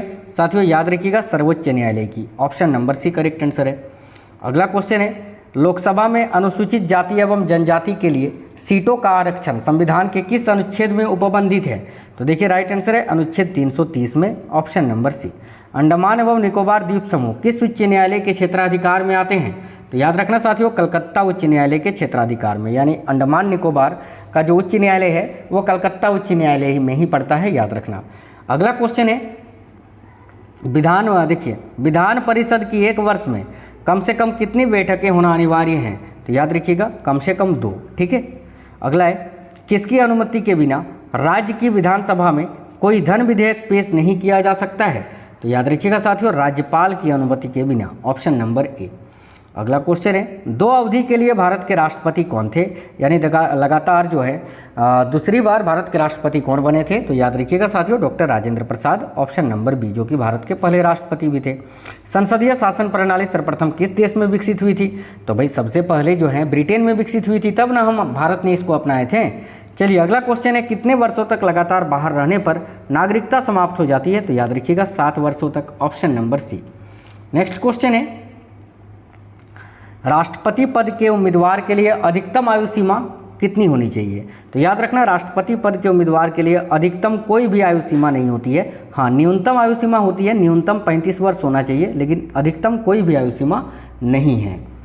अगला क्वेश्चन है निम्नलिखित में से कौन सी भाषा संविधान की 8वीं अनुसूची में नहीं है, तो साथियों देखिए संविधान की 8वीं अनुसूची में कुल 22 भाषाओं को शामिल किया गया है, जिसमें से आपका उर्दू भी है, नेपाली भी है, कोंकणी भी है, भोजपुरी नहीं है। राइट आंसर है ऑप्शन नंबर डी, भोजपुरी। अगला क्वेश्चन है राष्ट्रपति संविधान के किस अनुच्छेद के अंतर्गत लोकसभा को भंग कर सकता है, तो याद रखिएगा अनुच्छेद 85 के तहत, ऑप्शन नंबर ए। अगला है संविधान सभा में सभी निर्णय किस आधार पर लिए गए थे, तो देखिएगा संविधान सभा में सभी निर्णय जो हैं साथियों सहमति और समायोजन से लिए गए थे, option number D correct answer हो जाएगा। अगला क्वेश्चन है संघ लोक सेवा आयोग के सदस्यों की नियुक्ति कौन करता है, यानी यूपीएससी के जो सदस्य होते हैं यूपीएससी के, उनकी नियुक्ति कौन करता है, तो याद रखना भारत के राष्ट्रपति, ऑप्शन नंबर बी। दादर एवं नागर हवेली किस उच्च न्यायालय के क्षेत्राधिकार में आते हैं, तो याद रखिएगा बम्बई उच्च न्यायालय के, ऑप्शन नंबर सी। प्राक्कलन समिति में कितने सदस्य होते हैं, वेरी वेरी इंपॉर्टेंट क्वेश्चन है, याद रखिएगा 30 सदस्य होते हैं, option number C correct answer है। अगला है 1938 में किस व्यक्ति ने वयस्क मताधिकार के आधार पर संविधान सभा के गठन की मांग की थी, तो याद रखिएगा जवाहरलाल नेहरू जी ने, ऑप्शन नंबर बी। भाषाई आधार पर राज्यों का पुनर्गठन किस वर्ष किया गया था, तो देखिए भाषाई आधार पर राज्यों का पुनर्गठन 1956 में किया गया था, और पहला राज्य कौन सा था, तो आंध्र प्रदेश, याद रखिएगा। नेक्स्ट है भारत के अटॉर्नी जनरल यानी महान्यायवादी की नियुक्ति कौन करता है, तो याद रखिएगा साथियों भारत के महान्यायवादी की नियुक्ति कौन करते हैं, तो सभी साथियों को याद रखना है भारत के राष्ट्रपति, जिसका प्रावधान अनुच्छेद 76 में किया गया है संविधान के आर्टिकल 76 में। ठीक है, ये आपको याद रखना है। और अभी वर्तमान में भारत के महान्यायवादी यानी अटॉर्नी जनरल कौन है, तो ये भी आपको याद रखना है सभी साथियों को, आर वेंकट रमनी, जो कि 16वें नंबर के अटॉर्नी जनरल हैं। अगला क्वेश्चन है राष्ट्रपति लोकसभा में आंग्ल भारतीय समुदाय के कितने व्यक्तियों को प्रतिनिधित्व न होने की स्थिति में मनोनीत कर सकता है, तो याद रखिएगा 2 सदस्यों को, लेकिन इस विधि को अभी हटा दिया गया है, ये भी आपको याद रखना है। भारतीय संविधान में कितनी अनुसूचियां हैं अभी वर्तमान में, तो याद रखिएगा 12 अनुसूचियां हैं। चलेगा अगला क्वेश्चन है राज्य के शासन का वास्तविक अध्यक्ष कौन होता है, देखिए राज्य के शासन का वास्तविक अध्यक्ष होता है साथियों मुख्यमंत्री, याद रखिएगा ऑप्शन नंबर बी। अगला है किस वर्ष से भूतपूर्व संसद सदस्यों के लिए पेंशन व्यवस्था लागू की गई थी, तो याद रखिए 1976 ईस्वी से, ऑप्शन नंबर सी। किस संवैधानिक संशोधन द्वारा नगर पालिका विधेयक पारित हुआ था, तो अभी मैंने आपको बताया साथियों 74वां संविधान संशोधन के तहत। चलिएगा आज का अगला क्वेश्चन है, देखिए भारतीय संविधान का आप किस प्रकार वर्णन करेंगे, तो देखिए भारतीय संविधान को किस प्रकार वर्णन करेंगे कि विश्व के सबसे विस्तृत संविधानों में से एक। नेक्स्ट क्वेश्चन है सर्वोच्च न्यायालय के जजों का वेतन किस में आहरित होता है, तो देखिए सर्वोच्च न्यायालय के जो जज होते हैं उनका जो वेतन है वो साथियों संचित निधि से दिया जाता है। राइट आंसर है ऑप्शन नंबर डी, भारत के राष्ट्रपति, प्रधानमंत्री, राज्यों के मुख्यमंत्री सभी का जो वेतन है वो संचित निधि से ही दिया जाता है, याद रखिएगा। ठीक है, नेक्स्ट क्वेश्चन है न्यायिक पुनर्विलोकन का अधिकार किसको दिया गया है, तो याद रखना उच्चतम न्यायालय को, और ये किस देश के संविधान से लिया गया है, तो ये आपको याद रखना है अमेरिका के संविधान से। चलिएगा आज का अगला क्वेश्चन है भारत में न्यायपालिका स्वरूप कैसा है, तो भारत में न्यायपालिका का स्वरूप जो है वो किस प्रकार का है, तो देखिए आपको याद रखना है साथियों, वेरी वेरी इंपॉर्टेंट क्वेश्चन है ये, बिल्कुल एकीकृत है ना, एकीकृत है, ऑप्शन नंबर बी। भारत के नियंत्रक और महालेखा परीक्षक की रिपोर्ट की समीक्षा करने वाली संसदीय समिति कौन सी है, तो याद रखिएगा लोक लेखा समिति, ऑप्शन नंबर बी। अगला है लोकसभा समिति में कुल कितने सदस्य होते हैं, तो देखिए लोकसभा समिति में कुल कितने सदस्य होते हैं, तो याद रखना 22 सदस्य होते हैं। अगला है, किस समिति को स्थायी मित व्ययता समिति भी कहा जाता है?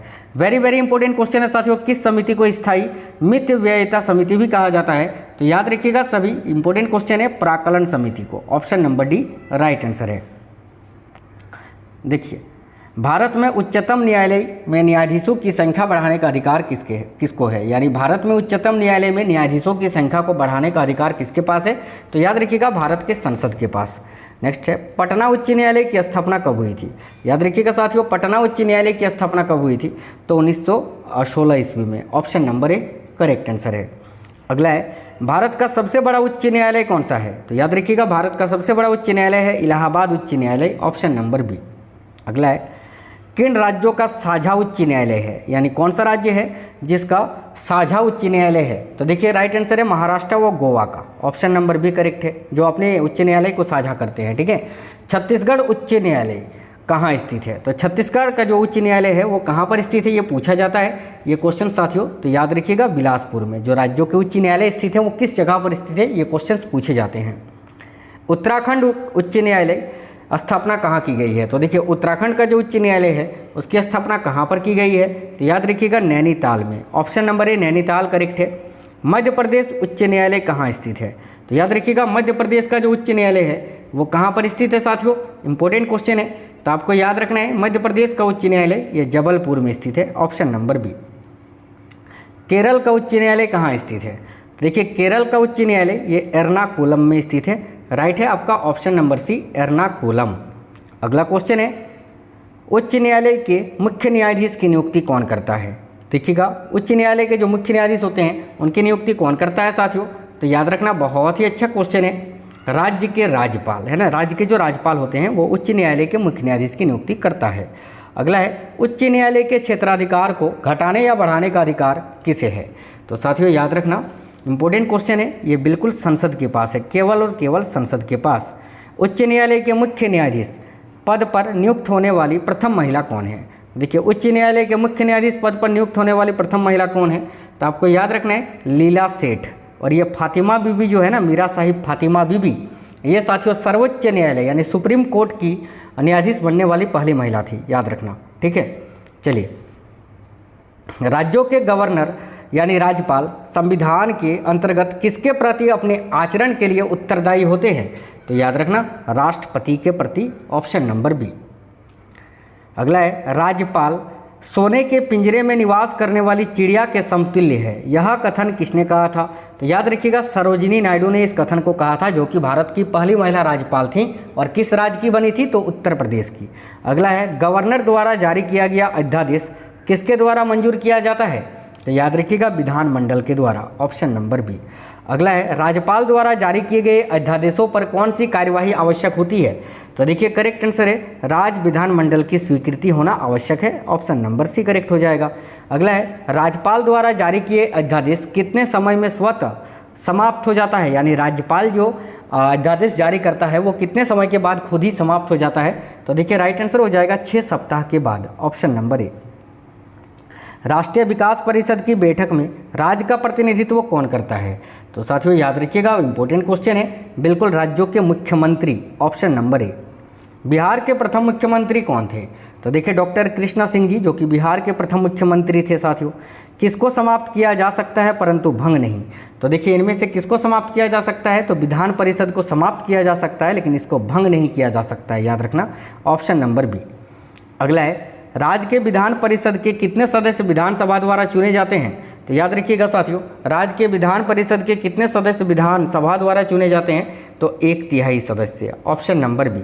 अगला है, विधानसभा अध्यक्ष अपना त्यागपत्र किसको देता है? तो देखिए विधानसभा अध्यक्ष जो होता है वह अपना त्यागपत्र किसको देता है? तो याद रखिए विधानसभा उपाध्यक्ष को। बिल्कुल करेक्ट है साथियों, ऑप्शन नंबर बी। नेक्स्ट है, भारत सरकार का प्रमुख विधि अधिकारी कौन होता है? तो देखिए भारत सरकार का प्रमुख विधि अधिकारी कौन होता है? तो याद रखिएगा भारत के महान्यायवादी यानी अटॉर्नी जनरल ऑफ इंडिया। अगला है, निम्नलिखित में से कौन लोकसभा की कार्यवाहियों में भाग तो ले सकता है परंतु मतदान नहीं कर सकता? याद रखिए attorney general. Option number A. Next question है, लोकसभा का सचिवालय सीधे नियंत्रित होता है किसके द्वारा? तो याद रखिएगा, लोकसभा का सचिवालय जो होता है ये सीधे नियंत्रित होता है लोकसभा के अध्यक्ष के द्वारा। ऑप्शन नंबर डी, यानी जिसको हम स्पीकर बोलते हैं। भारतीय गणराज्य में वास्तविक कार्यपालिका प्राधिकरण निम्नलिखित में से किसके पास होती है? तो याद रखिएगा, मंत्रिपरिषद के पास। Option number B. राज्यसभा द्वारा लोकसभा को धन विधेयक कितने समय में लौटा दिए जाने चाहिए? तो 14 दिनों में। सिंपल सा क्वेश्चन है। ऑप्शन नंबर डी करेक्ट है। देखिए, भारतीय संसद के कितने सदन हैं? तो भारतीय संसद के कुल कितने सदन हैं? तो याद रखना 2 सदन हैं, एक लोकसभा और एक राज्यसभा। अगला है, भारत की नागरिकता निम्नलिखित में से किस प्रकार प्राप्त की जा सकती है? तो देखिए, भारत की नागरिकता जन्म से, देशीयकरण से और वंशानुक्रम से, इन सभी से प्राप्त किया जा सकता है। ऑप्शन नंबर डी राइट है, ऑल। अगला है, झारखंड राज्य का गठन कब हुआ था? तो देखिए, झारखंड राज्य का गठन जो है ये बिहार से कटकर अलग हुआ था 15 नवंबर सन 2000 को। तो ऑप्शन नंबर सी करेक्ट है। संविधान के किस अनुच्छेद में धन विधेयक की परिभाषा दी गई है? तो राइट आंसर है साथियों अनुच्छेद 110 में। ऑप्शन नंबर सी। भारत के संविधान की किस अनुसूची में विभिन्न राज्यों को या राज्यों में अनुसूचित क्षेत्रों के प्रशासन और नियंत्रण के लिए विशेष उपबंध दिए गए हैं? तो याद रखिएगा, इंपॉर्टेंट क्वेश्चन है सभी साथी, बिल्कुल 5वीं अनुसूची में। Option number B. निम्नलिखित में से कौन सा शब्द भारत के संविधान की उद्देशिका में नहीं है? तो देखिए, भारतीय संविधान की उद्देशिका में समाजवादी, प्रभुत्व संपन्न और पंथ निरपेक्ष ये तीनों शब्द शामिल हैं, लेकिन लोक कल्याण ये शब्द शामिल नहीं है। तो ऑप्शन नंबर सी करेक्ट हो जाएगा। चलिए अगला क्वेश्चन है, संविधान की प्रारूप समिति के समक्ष प्रस्तावना का प्रस्ताव किसने रखा था? तो देखिए, करेक्ट है साथियों पंडित जवाहरलाल नेहरू जी ने। और अगर आपसे पूछे प्रारूप समिति के अध्यक्ष कौन थे, तो फिर आपका राइट आंसर हो जाएगा BR अम्बेडकर। याद रखिएगा। भारत के संविधान में अंतर्राष्ट्रीय सुरक्षा को प्रोत्साहन देना सन्निहित है किसमें? तो देखिए, भारत के संविधान में अंतर्राष्ट्रीय सुरक्षा को प्रोत्साहन देना ये किसमें सन्निहित है? तो इंपॉर्टेंट क्वेश्चन है, याद रखिएगा, राज्य के नीति निर्देशक तत्वों में। नेक्स्ट है, भारत का सॉलिसिटर जनरल होता है किस प्रकार का अधिकारी या सलाहकार? तो देखिए, भारत का जो सॉलिसिटर जनरल होता है वो एक प्रशासनिक अधिकारी होता है। Option number A correct answer है साथियों। राज्यपाल राज्य में किसका प्रतिनिधित्व करता है? या फिर देखिएगा, बहुत ही इंपॉर्टेंट क्वेश्चन है, राज्यपाल राज्य में किसका प्रतिनिधि होता है? तो याद रखिएगा सभी साथी, इंपॉर्टेंट क्वेश्चन है भाई, बहुत ही अच्छा क्वेश्चन है, बिल्कुल याद रखना, राष्ट्रपति का। ऑप्शन नंबर ए। अगला है, राज्य की कार्यपालिका शक्ति किसमें निहित होती है? तो राज्य की जो कार्यपालिका शक्ति होती है वो राज्यपाल में निहित होती है। ऑप्शन नंबर डी करेक्ट है। निम्न में से किसको हटाने का प्रावधान संविधान में नहीं है? तो देखिए, अटॉर्नी जनरल को भी हटाया जा सकता है, राष्ट्रपति को भी, उपराष्ट्रपति को भी। गवर्नर यानी राज्यों के राज्यपाल जो हैं इनको हटाने का कोई भी प्रावधान संविधान में नहीं किया गया है। इसीलिए मैंने बोला ना कि जब तक भारत के राष्ट्रपति चाहें तब तक वो अपने पद पर बने रह सकते हैं। चलिएगा अगला क्वेश्चन है, सर्वोच्च न्यायालय किस संस्था का निरीक्षण कर सकता है? तो याद रखना, अधीनस्थ न्यायालय का। Option number C correct answer है। योजना आयोग एक किस प्रकार का निकाय है? तो देखिए, योजना आयोग जो है साथियों एक असंवैधानिक निकाय है। देखिएगा, योजना आयोग की स्थापना 1950 में की गई थी और इसको समाप्त करके देखिए याद रखना है 1 जनवरी सन 2015 को इसको नीति आयोग में बदल दिया गया था। अगला है, केंद्र और राज्यों के बीच धन के बंटवारे के संबंध में कौन राय देता है? तो याद रखिएगा, वित्त आयोग। ऑप्शन नंबर डी करेक्ट है साथियों। अगला क्वेश्चन है, देखिए, यह धन विधेयक है, इसका निर्णय कौन करता है? तो यह एक धन विधेयक है, इसका निर्णय साथियों कौन करता है? तो याद रखिएगा, लोकसभा अध्यक्ष। Option number C correct answer हो जाएगा। ठीक है, अगला क्वेश्चन है, प्रथम स्पीकर यानी वह प्रथम लोकसभा अध्यक्ष कौन थे जिसके खिलाफ लोकसभा में अविश्वास प्रस्ताव लाया गया था? तो देखिए, करेक्ट आंसर है KS हेगड़े। याद रखिएगा, option number B correct answer है। नेक्स्ट है, लोकसभा के प्रथम उपाध्यक्ष कौन थे? तो देखिए, लोकसभा के प्रथम उपाध्यक्ष कौन थे? तो याद रखना, Ananthasayanam Ayyangar. Option number B correct answer है साथियों। चलिएगा, आज का अगला क्वेश्चन है, निम्नलिखित में से कौन लोकसभा का नेतृत्व करता है? तो लोकसभा का नेतृत्व कौन करता है साथियों? प्रधानमंत्री करते हैं। Option number C correct answer हो जाएगा। अगला है, संघीय मंत्रिपरिषद का अध्यक्ष कौन होता है? तो देखिए, संघीय मंत्रिपरिषद का अध्यक्ष कौन होता है? याद रखिएगा, भारत के प्रधानमंत्री। Option number D. अगला है, किस प्रधानमंत्री ने एक बार पद से हटने के बाद दोबारा पद संभाला था? तो देखिए, ऐसा किया था इंदिरा गांधी जी ने। ऑप्शन नंबर ए इंदिरा गांधी, जो कि भारत की पहली महिला प्रधानमंत्री थी। सबसे कम उम्र में प्रधानमंत्री पद पर आसीन होने वाले व्यक्ति कौन है? तो साथियों याद रखना, Rajiv Gandhi. Option number A correct answer है। अगला है, भारत का संविधान मान्यता प्रदान करता है किसको? तो देखिए, भारत का जो संविधान है वो धार्मिक एवं भाषाई अल्पसंख्यकों को मान्यता प्रदान करता है। Option number A correct answer हो जाएगा। अगला है, कैबिनेट मिशन योजना के विषय में कौन सा सही नहीं है? तो देखिए कैबिनेट मिशन योजना के विषय में प्रांतीय समूहीकरण ये तो सही है, संविधान निर्माण का अधिकार ये भी सही है, ठीक है, भारतीय सदस्यों वाला अंतरिम मंत्रिमंडल ये भी सही है, पाकिस्तान की स्वीकृति ये जो है सही नहीं है। तो राइट आंसर आएगा ऑप्शन नंबर सी। देखिए भारतीय को वर्ष 1947 में सार्वभौम सत्ता सौंपने की योजना निम्न में से किस नाम से जानी जाती है? तो साथियों याद रखना माउंटबेटन योजना के नाम से। ये क्वेश्चन बहुत इंपॉर्टेंट है, आपको याद रखना है। अगला क्वेश्चन है मांटेमेर्लो सुधार बिल का उद्देश्य क्या था? तो देखिए करेक्ट आंसर हो जाएगा, याद रखिएगा, पृथक निर्वाचन प्रणाली, ऑप्शन नंबर ए।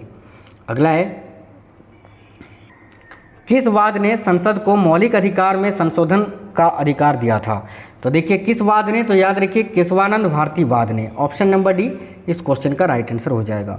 अगला है संविधान के अंतर्गत बंदी प्रत्यक्षीकरण समादेश जारी करने का अधिकार किसमें नहीं थे? तो याद रखना उच्च तथा उच्चतम न्यायालय दोनों को ही, तो ऑप्शन नंबर एक करेक्ट आंसर हो जाएगा साथियों। चलिए अगला क्वेश्चन है लेखा परीक्षण का मुख्य उद्देश्य किसके व्यय पर नियंत्रित करना होता है? तो देखिए लेखा परीक्षण का मुख्य उद्देश्य किसके व्यय को नियंत्रण करना होता है? तो याद रखिएगा कार्यपालिका के, ऑप्शन नंबर एक करेक्ट आंसर है साथियों। भारत के नियंत्रक एवं महालेखा परीक्षक की नियुक्ति संविधान के किस अनुच्छेद के तहत की जाती है? तो याद रखिएगा भारत के नियंत्रक एवं महालेखा परीक्षक की जो नियुक्ति है वो किस अनुच्छेद के तहत की जाती है? वेरी इंपॉर्टेंट क्वेश्चन है, याद रखना अनुच्छेद 148 के तहत, ऑप्शन नंबर सी। संयुक्त प्रवर समिति में कितने सदस्य होते हैं? तो याद रखना 45 सदस्य होते हैं, ऑप्शन नंबर सी करेक्ट होएगा साथियों। अगला है सार्वजनिक लोक सेवा समिति में राज्यसभा के कितने सदस्य होते हैं? तो देखिए सार्वजनिक लोक लेखा समिति में राज्यसभा के कितने सदस्य होते हैं? याद रखिएगा 7 सदस्य होते हैं, ऑप्शन नंबर ए। प्राक्कलन समिति मैंने अभी आपको बताया कितने सदस्य होते हैं, 30 सदस्य होते हैं, ऑप्शन नंबर सी करेक्ट है साथियों।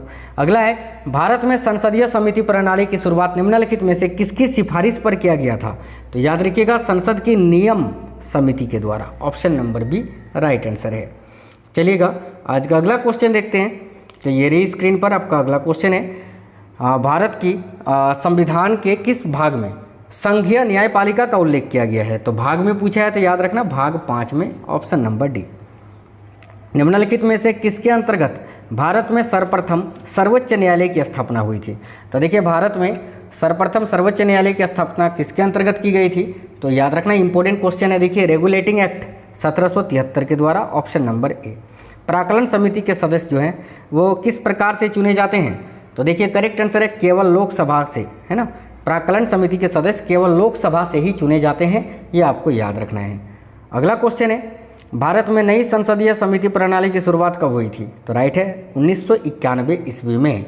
अगला क्वेश्चन है निम्नलिखित में से कौन स्थायी समिति है? तो देखिए प्राक्कलन समिति, लोकलेखा समिति, नियम समिति, ये तीनों ही स्थायी समिति है, तो option number D right answer हो जाएगा साथियों। आज का अगला क्वेश्चन है सर्वोच्च न्यायालय में तदर्थ न्यायाधीशों की नियुक्ति किस देश की न्याय प्रणाली से प्रेरित है? तो याद रखिएगा फ्रांस की, option number D right answer है साथियों। आज का अगला क्वेश्चन है जनहित याचिका दायर की जा सकती है कहाँ पर? तो उच्च न्यायालय में और सर्वोच्च न्यायालय में, दोनों में ही, तो करेक्ट है ऑप्शन नंबर सी, ठीक है, याद रखना। आज का अगला क्वेश्चन है देखिए मंत्रिपरिषद किस सिद्धांत पर कार्य करती है? तो याद रखिएगा साथियों, देखिए निजी उत्तरदायित्व सिद्धांत और सामूहिक उत्तरदायित्व सिद्धांत उपयुक्त तो दोनों पर ही, तो राइट आंसर आएगा ऑप्शन नंबर सी, याद रखिएगा। चलिए आज का अगला क्वेश्चन है किसके अंतर्गत कलकत्ता, मद्रास एवं बम्बई के उच्च न्यायालय स्थापित किए गए हैं? तो देखिए राइट आंसर आएगा भारत उच्च न्यायालय अधिनियम 1861 के तहत, option number B correct answer है साथियों। अगला है भारतीय संविधान का अनुच्छेद 312 किससे संबंधित है? तो संविधान का अनुच्छेद 312 का संबंध किससे है? तो अखिल भारतीय सेवाओं से, option number A correct answer हो जाएगा। अगला है ब्रिटिश परंपराओं के अनुरूप किस लोकसभा अध्यक्ष ने सर्वप्रथम अपने दल की सदस्यता त्याग दी थी? तो याद रखिए नीलम संजीव रेड्डी ने, option number B correct answer है साथियों। आज का अगला क्वेश्चन है प्रथम पिछड़ा वर्ग आयोग के अध्यक्ष कौन थे? तो देखिए प्रथम पिछड़ा वर्ग आयोग के अध्यक्ष कौन थे? याद रखिएगा काका कालेलकर, है ना, काका कालेलकर, जो कि प्रथम पिछड़ा वर्ग आयोग के अध्यक्ष थे। आज का अगला क्वेश्चन है अस्थायी लोकसभा अध्यक्ष की नियुक्ति किसके द्वारा की जाती है? तो देखिए अस्थायी लोकसभा अध्यक्ष की नियुक्ति ये भारत के राष्ट्रपति के द्वारा की जाती है, ऑप्शन नंबर ए राइट आंसर है। लोकसभा का विरोधी दल के पहले मान्यता प्राप्त नेता कौन थे? तो देखिए करेक्ट आंसर होगा राम सुभग सिंह जी, जो कि लोकसभा का विरोधी दल के पहले मान्यता प्राप्त नेता थे। आज का अगला क्वेश्चन है निम्नलिखित में से कौन सा एक वित्त आयोग का कार्य नहीं है? तो देखिए इनमें से कौन सा एक वित्त आयोग का कार्य नहीं है? तो साथियों देखिएगा, बहुत ही इंपॉर्टेंट क्वेश्चन है, आपको याद रखना है निम्नलिखित में से कौन सा एक वित्त आयोग का कार्य नहीं है? तो याद रखिएगा, व्यापार कर का विभाजन, ये जो है वित्त आयोग का कार्य नहीं है। ऑप्शन नंबर डी करेक्ट होगा। किस संसदीय समिति को प्राक्कलन समिति की जुड़वा वाहन कहा जाता है? तो देखिए राइट आंसर हो जाएगा लोक सेवा समिति को, ऑप्शन नंबर डी। आज का अगला क्वेश्चन है, देखिएगा, भारतीय संविधान की तीसरी अनुसूची का संबंध किससे है? तो शपथ तथा प्रतिज्ञान से, मैंने आपको बताया साथियों। आज का अगला क्वेश्चन है, निम्नलिखित में से कौन सा केंद्र शासित प्रदेश नहीं है? तो देखिए लक्षद्वीप, दमनदीप, पुडुचेरी, ये भी केंद्र शासित प्रदेश से तो ही है तीनों, लेकिन मिजोरम जो है ये भारत का एक राज्य है साथियों, भारत के पूर्वोत्तर क्षेत्र का एक राज्य है, ये तो केंद्र शासित प्रदेश नहीं है। नेक्स्ट क्वेश्चन है, प्रधानमंत्री पद पर नियुक्त होते समय निम्नलिखित में से कौन राज्यसभा का सदस्य था? तो देखिए इंदिरा गांधी, इंद्र कुमार गुजराल और साथियों देखिए मनमोहन सिंह, उपयुक्त सभी, राइट आएगा ऑप्शन नंबर डी, ये सभी। अगला है, राज्य सूची का विषय है, इनमें से कौन सा एक राज्य सूची का विषय है? तो देखिए न्याय, न्याय जो है ये साथियों राज्य सूची का विषय है, तो ऑप्शन नंबर ए इस क्वेश्चन का करेक्ट आंसर हो जाएगा। ठीक है, चलिएगा आज का अगला क्वेश्चन देखते हैं। तो देखिएगा, सामाजिक सुरक्षा एवं सामाजिक बीमा विषय ये किस सूची का विषय है? तो करेक्ट आंसर है संवर्ती सूची का, ऑप्शन नंबर ए करेक्ट है, संवर्ती सूची, जो कि ऑस्ट्रेलिया के संविधान से लिया गया है। नेक्स्ट क्वेश्चन है, लोकसभा का उम्मीदवार होने के लिए अल्पतम उम्र क्या है? तो देखिए लोकसभा का उम्मीदवार होने के लिए अल्पतम उम्र सीमा क्या है? तो साथियों याद रखिएगा, कम से कम 25 वर्ष, राज्यसभा के लिए 30 वर्ष और राष्ट्रपति के लिए आपका हो गया 35 वर्ष, याद रखिएगा। ठीक है, योजना आयोग का प्रतिस्थापन किससे हुआ है? यानी योजना आयोग का अभी प्रतिस्थापन किस में हुआ है? तो नीति आयोग में, याद रखिएगा option number C correct answer हो जाएगा। अगला है, अंतर्राष्ट्रीय मुद्रा कोष का मुख्यालय कहाँ पर है? तो देखिए अंतर्राष्ट्रीय मुद्रा कोष का मुख्यालय कहाँ पर स्थित है? वेरी इंपॉर्टेंट क्वेश्चन है साथियों, याद रखिएगा अंतर्राष्ट्रीय मुद्रा कोष का मुख्यालय जो है वाशिंगटन डीसी में, वाशिंगटन डीसी जो कि अमेरिका की राजधानी है, ऑप्शन नंबर सी इस क्वेश्चन का करेक्ट आंसर है। अगला है, यूएनडीपी का पूरा नाम क्या है? यानी यूएनडीपी का फुल फॉर्म क्या है? तो देखिए यूएनडीपी का फुल फॉर्म है United Nations development programme, option number B correct answer है साथियों। आज का अगला क्वेश्चन है, भारत की आज़ादी के समय इंग्लैंड में किस पार्टी की सरकार थी? तो देखिए भारत की आज़ादी के समय इंग्लैंड में किस पार्टी की सरकार थी? तो याद रखिएगा लेबर पार्टी की, ऑप्शन नंबर सी। महारानी विक्टोरिया को भारत की सामग्री नियुक्त किया गया था कब? तो देखिए महारानी विक्टोरिया को भारत की सामग्री कब नियुक्त किया गया था? तो 1885 ईस्वी में, option number C correct answer है। आज का अगला क्वेश्चन है साथियों, ये क्वेश्चन तो हो ही गया। देखिए संविधान में प्रथम अनुच्छेद के अनुसार भारत क्या है? तो याद रखिएगा राज्यों का union, option number C correct answer है। आज का अगला क्वेश्चन है साथियों, राष्ट्रपति का निर्वाचन किस प्रकार से होता है? तो देखिए राष्ट्रपति का निर्वाचन ये अप्रत्यक्ष रूप से किया जाता है, option number B correct answer है। नेक्स्ट है, संसद में शामिल नहीं है। तो देखिए संसद में कौन शामिल नहीं है? संसद में राज्यसभा भी शामिल है, भारतीय राष्ट्रपति भी, लोकसभा भी, मुख्य निर्वाचन आयुक्त ये शामिल नहीं है, तो राइट आएगा ऑप्शन नंबर डी। नेक्स्ट है, युद्ध की घोषणा या शांति का फैसला करने में कानूनी रूप से कौन सक्षम है?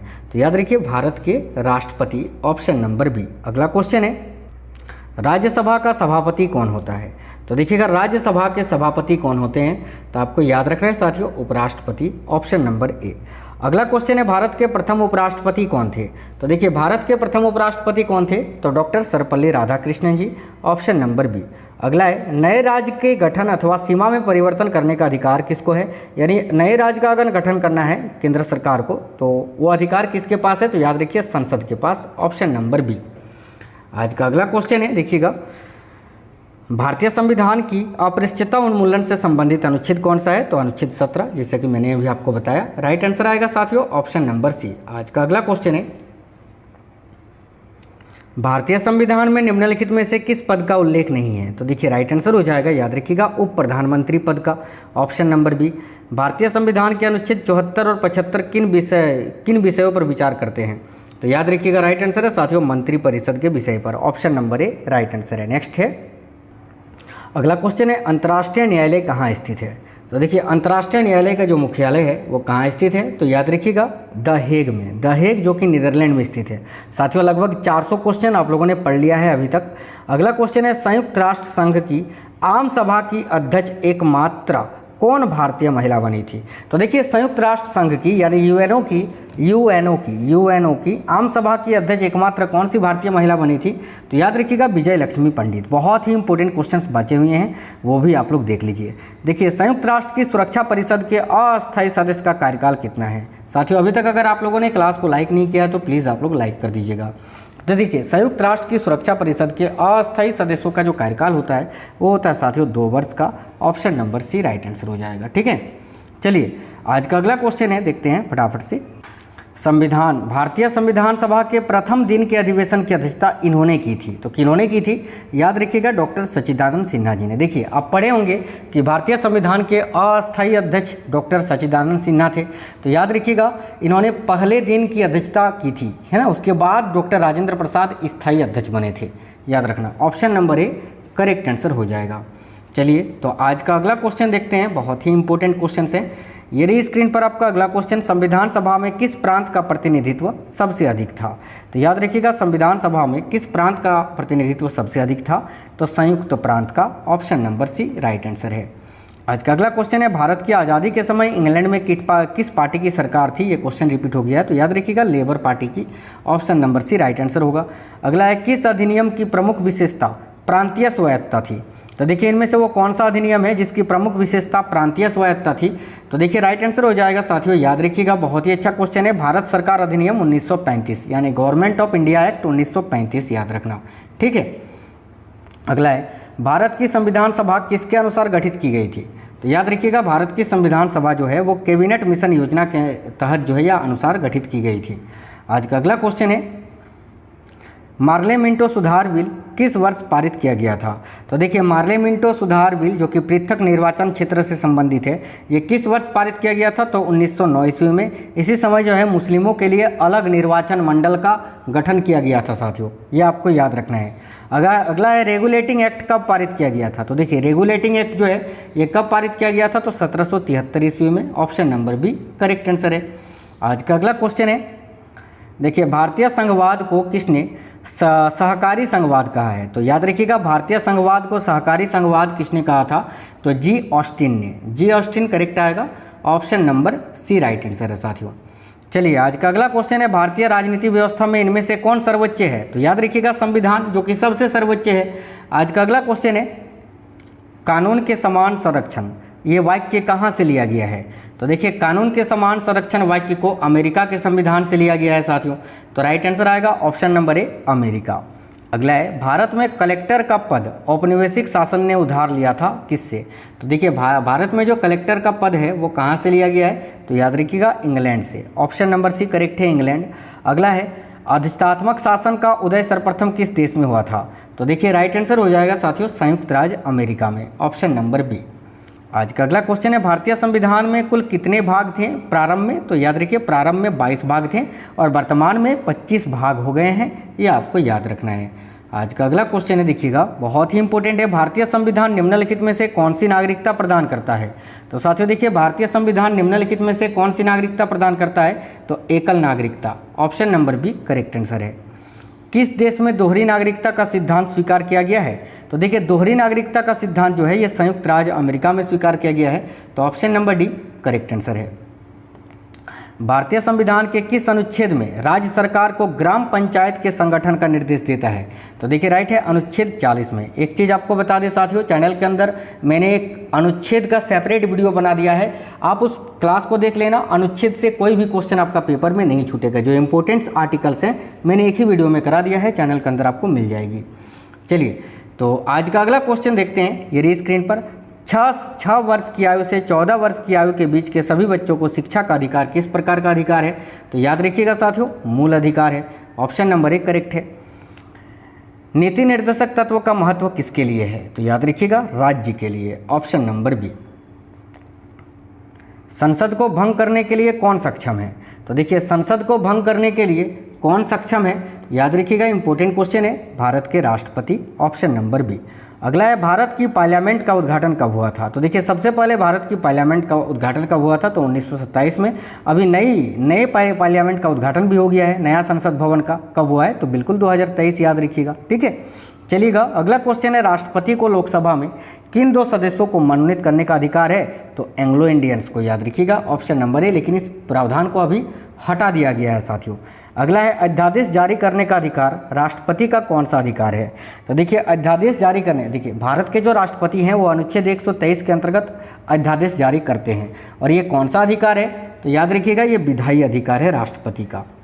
चलिएगा आज का अगला क्वेश्चन देखते हैं, भारतीय गणतंत्र का वह कौन सा राष्ट्रपति था जो सदा भारतीय धर्मनिरपेक्षता को सर्वधर्म संभव कहता रहा?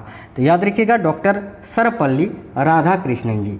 अगला क्वेश्चन है, देखिए बजट पहले किसके द्वारा पारित किया जाता है?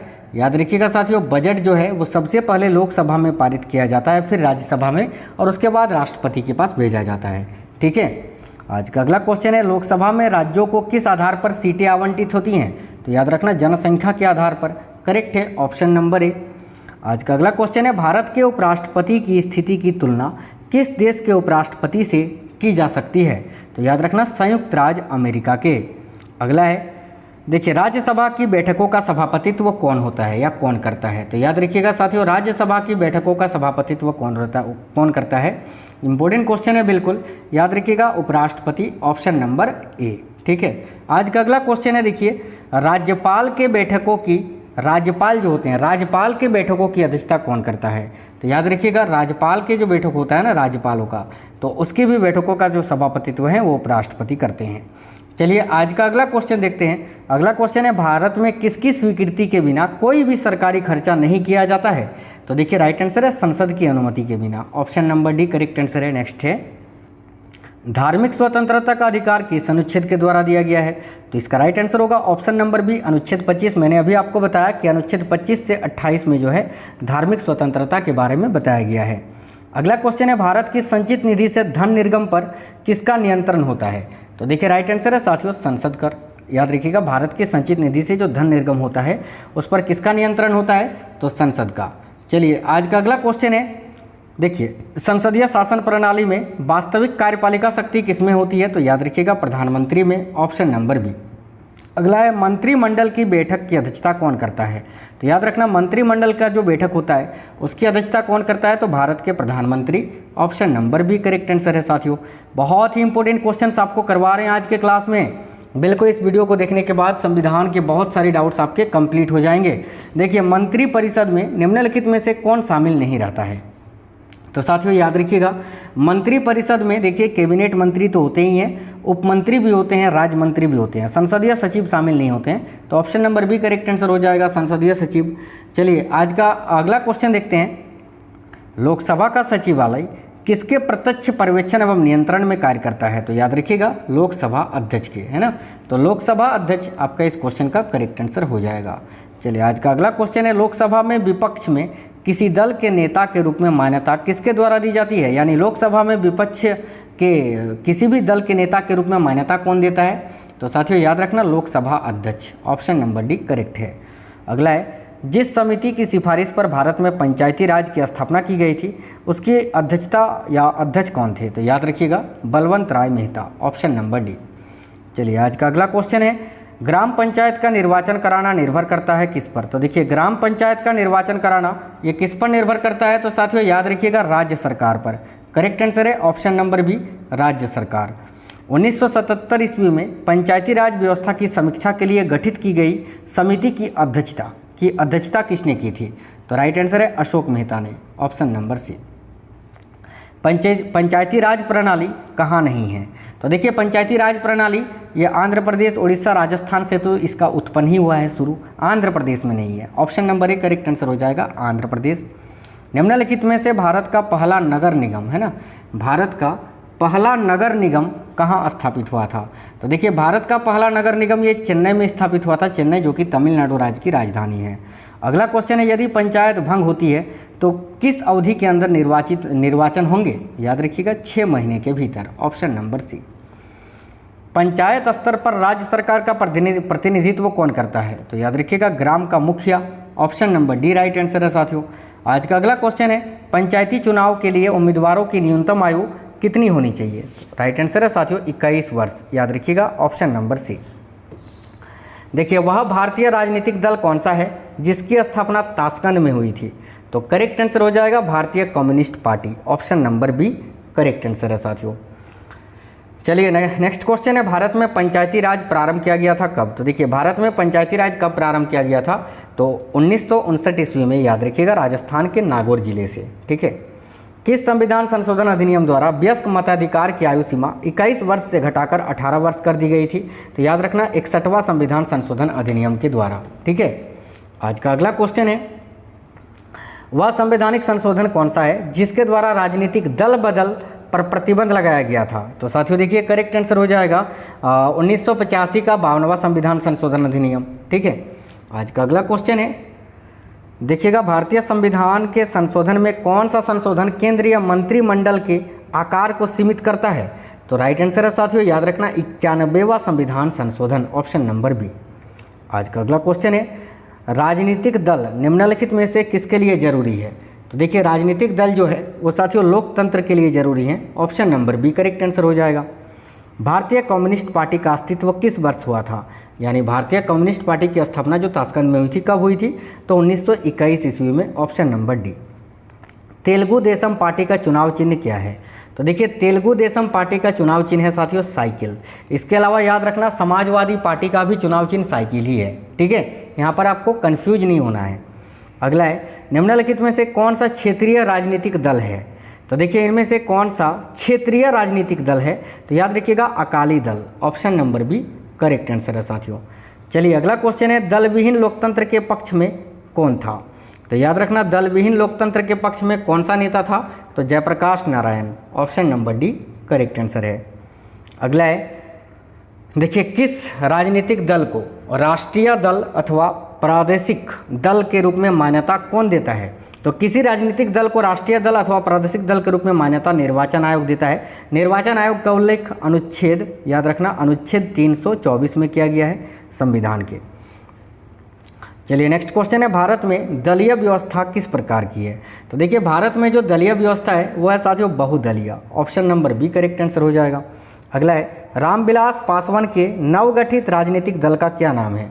तो याद रखिएगा रामविलास पासवान की पार्टी का क्या नाम है साथियों? Lok Janshakti party, option number D correct answer हो जाएगा। आज का अगला क्वेश्चन है, निम्नलिखित में से किसे सुपर कैबिनेट की संज्ञा दी गई है? तो याद रखना योजना आयोग को, योजना आयोग जिसका नाम बदलकर अभी नीति आयोग कर दिया गया है। भारत में पंचवर्षीय योजना अंतिम रूप से अनुमोदित की जाती थी किसके द्वारा? तो याद रखना राष्ट्रीय विकास परिषद के द्वारा, ऑप्शन नंबर ए। वित्त आयोग एक किस प्रकार का निकाय है? तो साथियों वित्त आयोग जिसका प्रावधान अनुच्छेद 280 में किया गया है, जो कि एक पंचवर्षीय निकाय है, याद रखना ऑप्शन नंबर डी। प्रथम वित्त आयोग के अध्यक्ष कौन थे? तो देखिए प्रथम वित्त आयोग के अध्यक्ष थे साथियों केसी नियोगी, याद रखिएगा ऑप्शन नंबर डी केसी नियोगी। अगला है, भारत में किस प्रकार की प्रशासनिक सेवाएं हैं? तो देखिए भारत में किस प्रकार की प्रशासनिक सेवाएं हैं? तो अखिल भारतीय सेवा, प्रांतीय सेवा, केंद्रीय सेवा, ये सभी, option number D correct answer है। भारतीय पुलिस सेवा प्रशिक्षण कहाँ होता है? तो याद रखिएगा करेक्ट आंसर है हैदराबाद में, option number B. Akhil Bharatiya सेवाओं की नियुक्ति की जाती है किसके द्वारा? तो राइट आंसर होगा साथियों राष्ट्रपति के द्वारा, option number D correct answer है। अगला है, संघ लोक सेवा आयोग के अध्यक्ष के अलावे कितने सदस्य होते हैं? तो देखिए संघ लोक सेवा आयोग में अध्यक्ष के अलावे और कितने सदस्य होते हैं? तो 9, अध्यक्ष को लेकर 10 है ना, अध्यक्ष को मिलाकर 10, लेकिन अध्यक्ष के अलावे 9, ऑप्शन नंबर बी करेक्ट है। आज का अगला क्वेश्चन है, भारत की निर्वाचन पद्धति निम्न में से किस देश के निर्वाचन पद्धति के अनुरूप है? तो राइट आंसर हो जाएगा, याद रखिएगा सभी साथी, ब्रिटेन के, option number C correct answer है साथियों। आज का अगला क्वेश्चन है, भारत या भारतीय संविधान के किस अनुच्छेद में निर्वाचन आयोग का वर्णन है? तो अभी मैंने बताया आपको अनुच्छेद 324 में, ऑप्शन नंबर बी। अगला है, भारत में प्रथम आम चुनाव किस वर्ष किए गए थे? तो देखिए भारत में पहली बार आम चुनाव 1951-52 में किए गए थे, option number D correct answer है साथियों। भारत में पहली बार महिलाओं को मताधिकार कब प्राप्त हुआ था?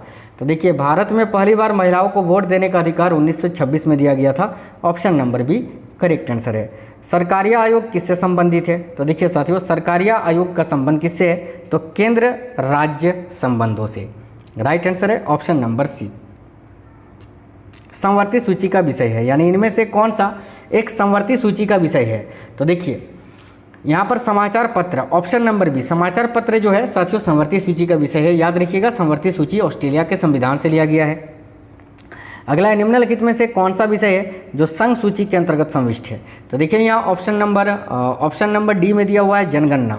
जनगणना जो है साथियों ये संघ सूची का विषय है, तो ऑप्शन नंबर डी इस क्वेश्चन का करेक्ट आंसर हो जाएगा। आज का अगला क्वेश्चन है निम्नलिखित सूचियों में से किसके अंतर्गत शिक्षा आती है। तो शिक्षा जो है वह किस सूची का विषय है, तो समवर्ती सूची का विषय है, याद रखना option number C right answer हो जाएगा। केंद्र राज्य संबंध में विवाद का एक कारण रहा कौन सा पद, यानी इनमें से कौन सा पद है जो केंद्र और राज्य के संबंध में हमेशा विवाद में रहा, तो याद रखिएगा राज्यपाल का पद, ऑप्शन नंबर डी। नेक्स्ट है केंद्र और राज्यों के बीच वैधानिक शक्तियों का बंटवारा दिया हुआ है किस अनुसूची में, तो याद रखिएगा 7वीं अनुसूची में, option number C correct answer है। संविधान के किस अनुच्छेद के अंतर्गत हिंदी को राज्य भाषा के रूप में दर्जा प्रदान किया गया है, तो याद रखिएगा अनुच्छेद 343 का 1 में, ऑप्शन नंबर सी। नेक्स्ट है किसी भाषा को किसी राज्य भाषा के रूप में अंगीकार करने का अधिकार किसे है, तो याद रखिएगा राज्य विधानमंडल को, ऑप्शन नंबर सी। चलिए साथियों आज का अगला क्वेश्चन देखते हैं, कौन सी भाषा हमारे संविधान की 8वीं अनुसूची में सम्मिलित नहीं है। तो देखिए संविधान की 8वीं अनुसूची में गुजराती, डोगरी और कश्मीरी तो है, राजस्थानी नहीं है। राइट आंसर आएगा ऑप्शन नंबर सी राजस्थानी भाषा।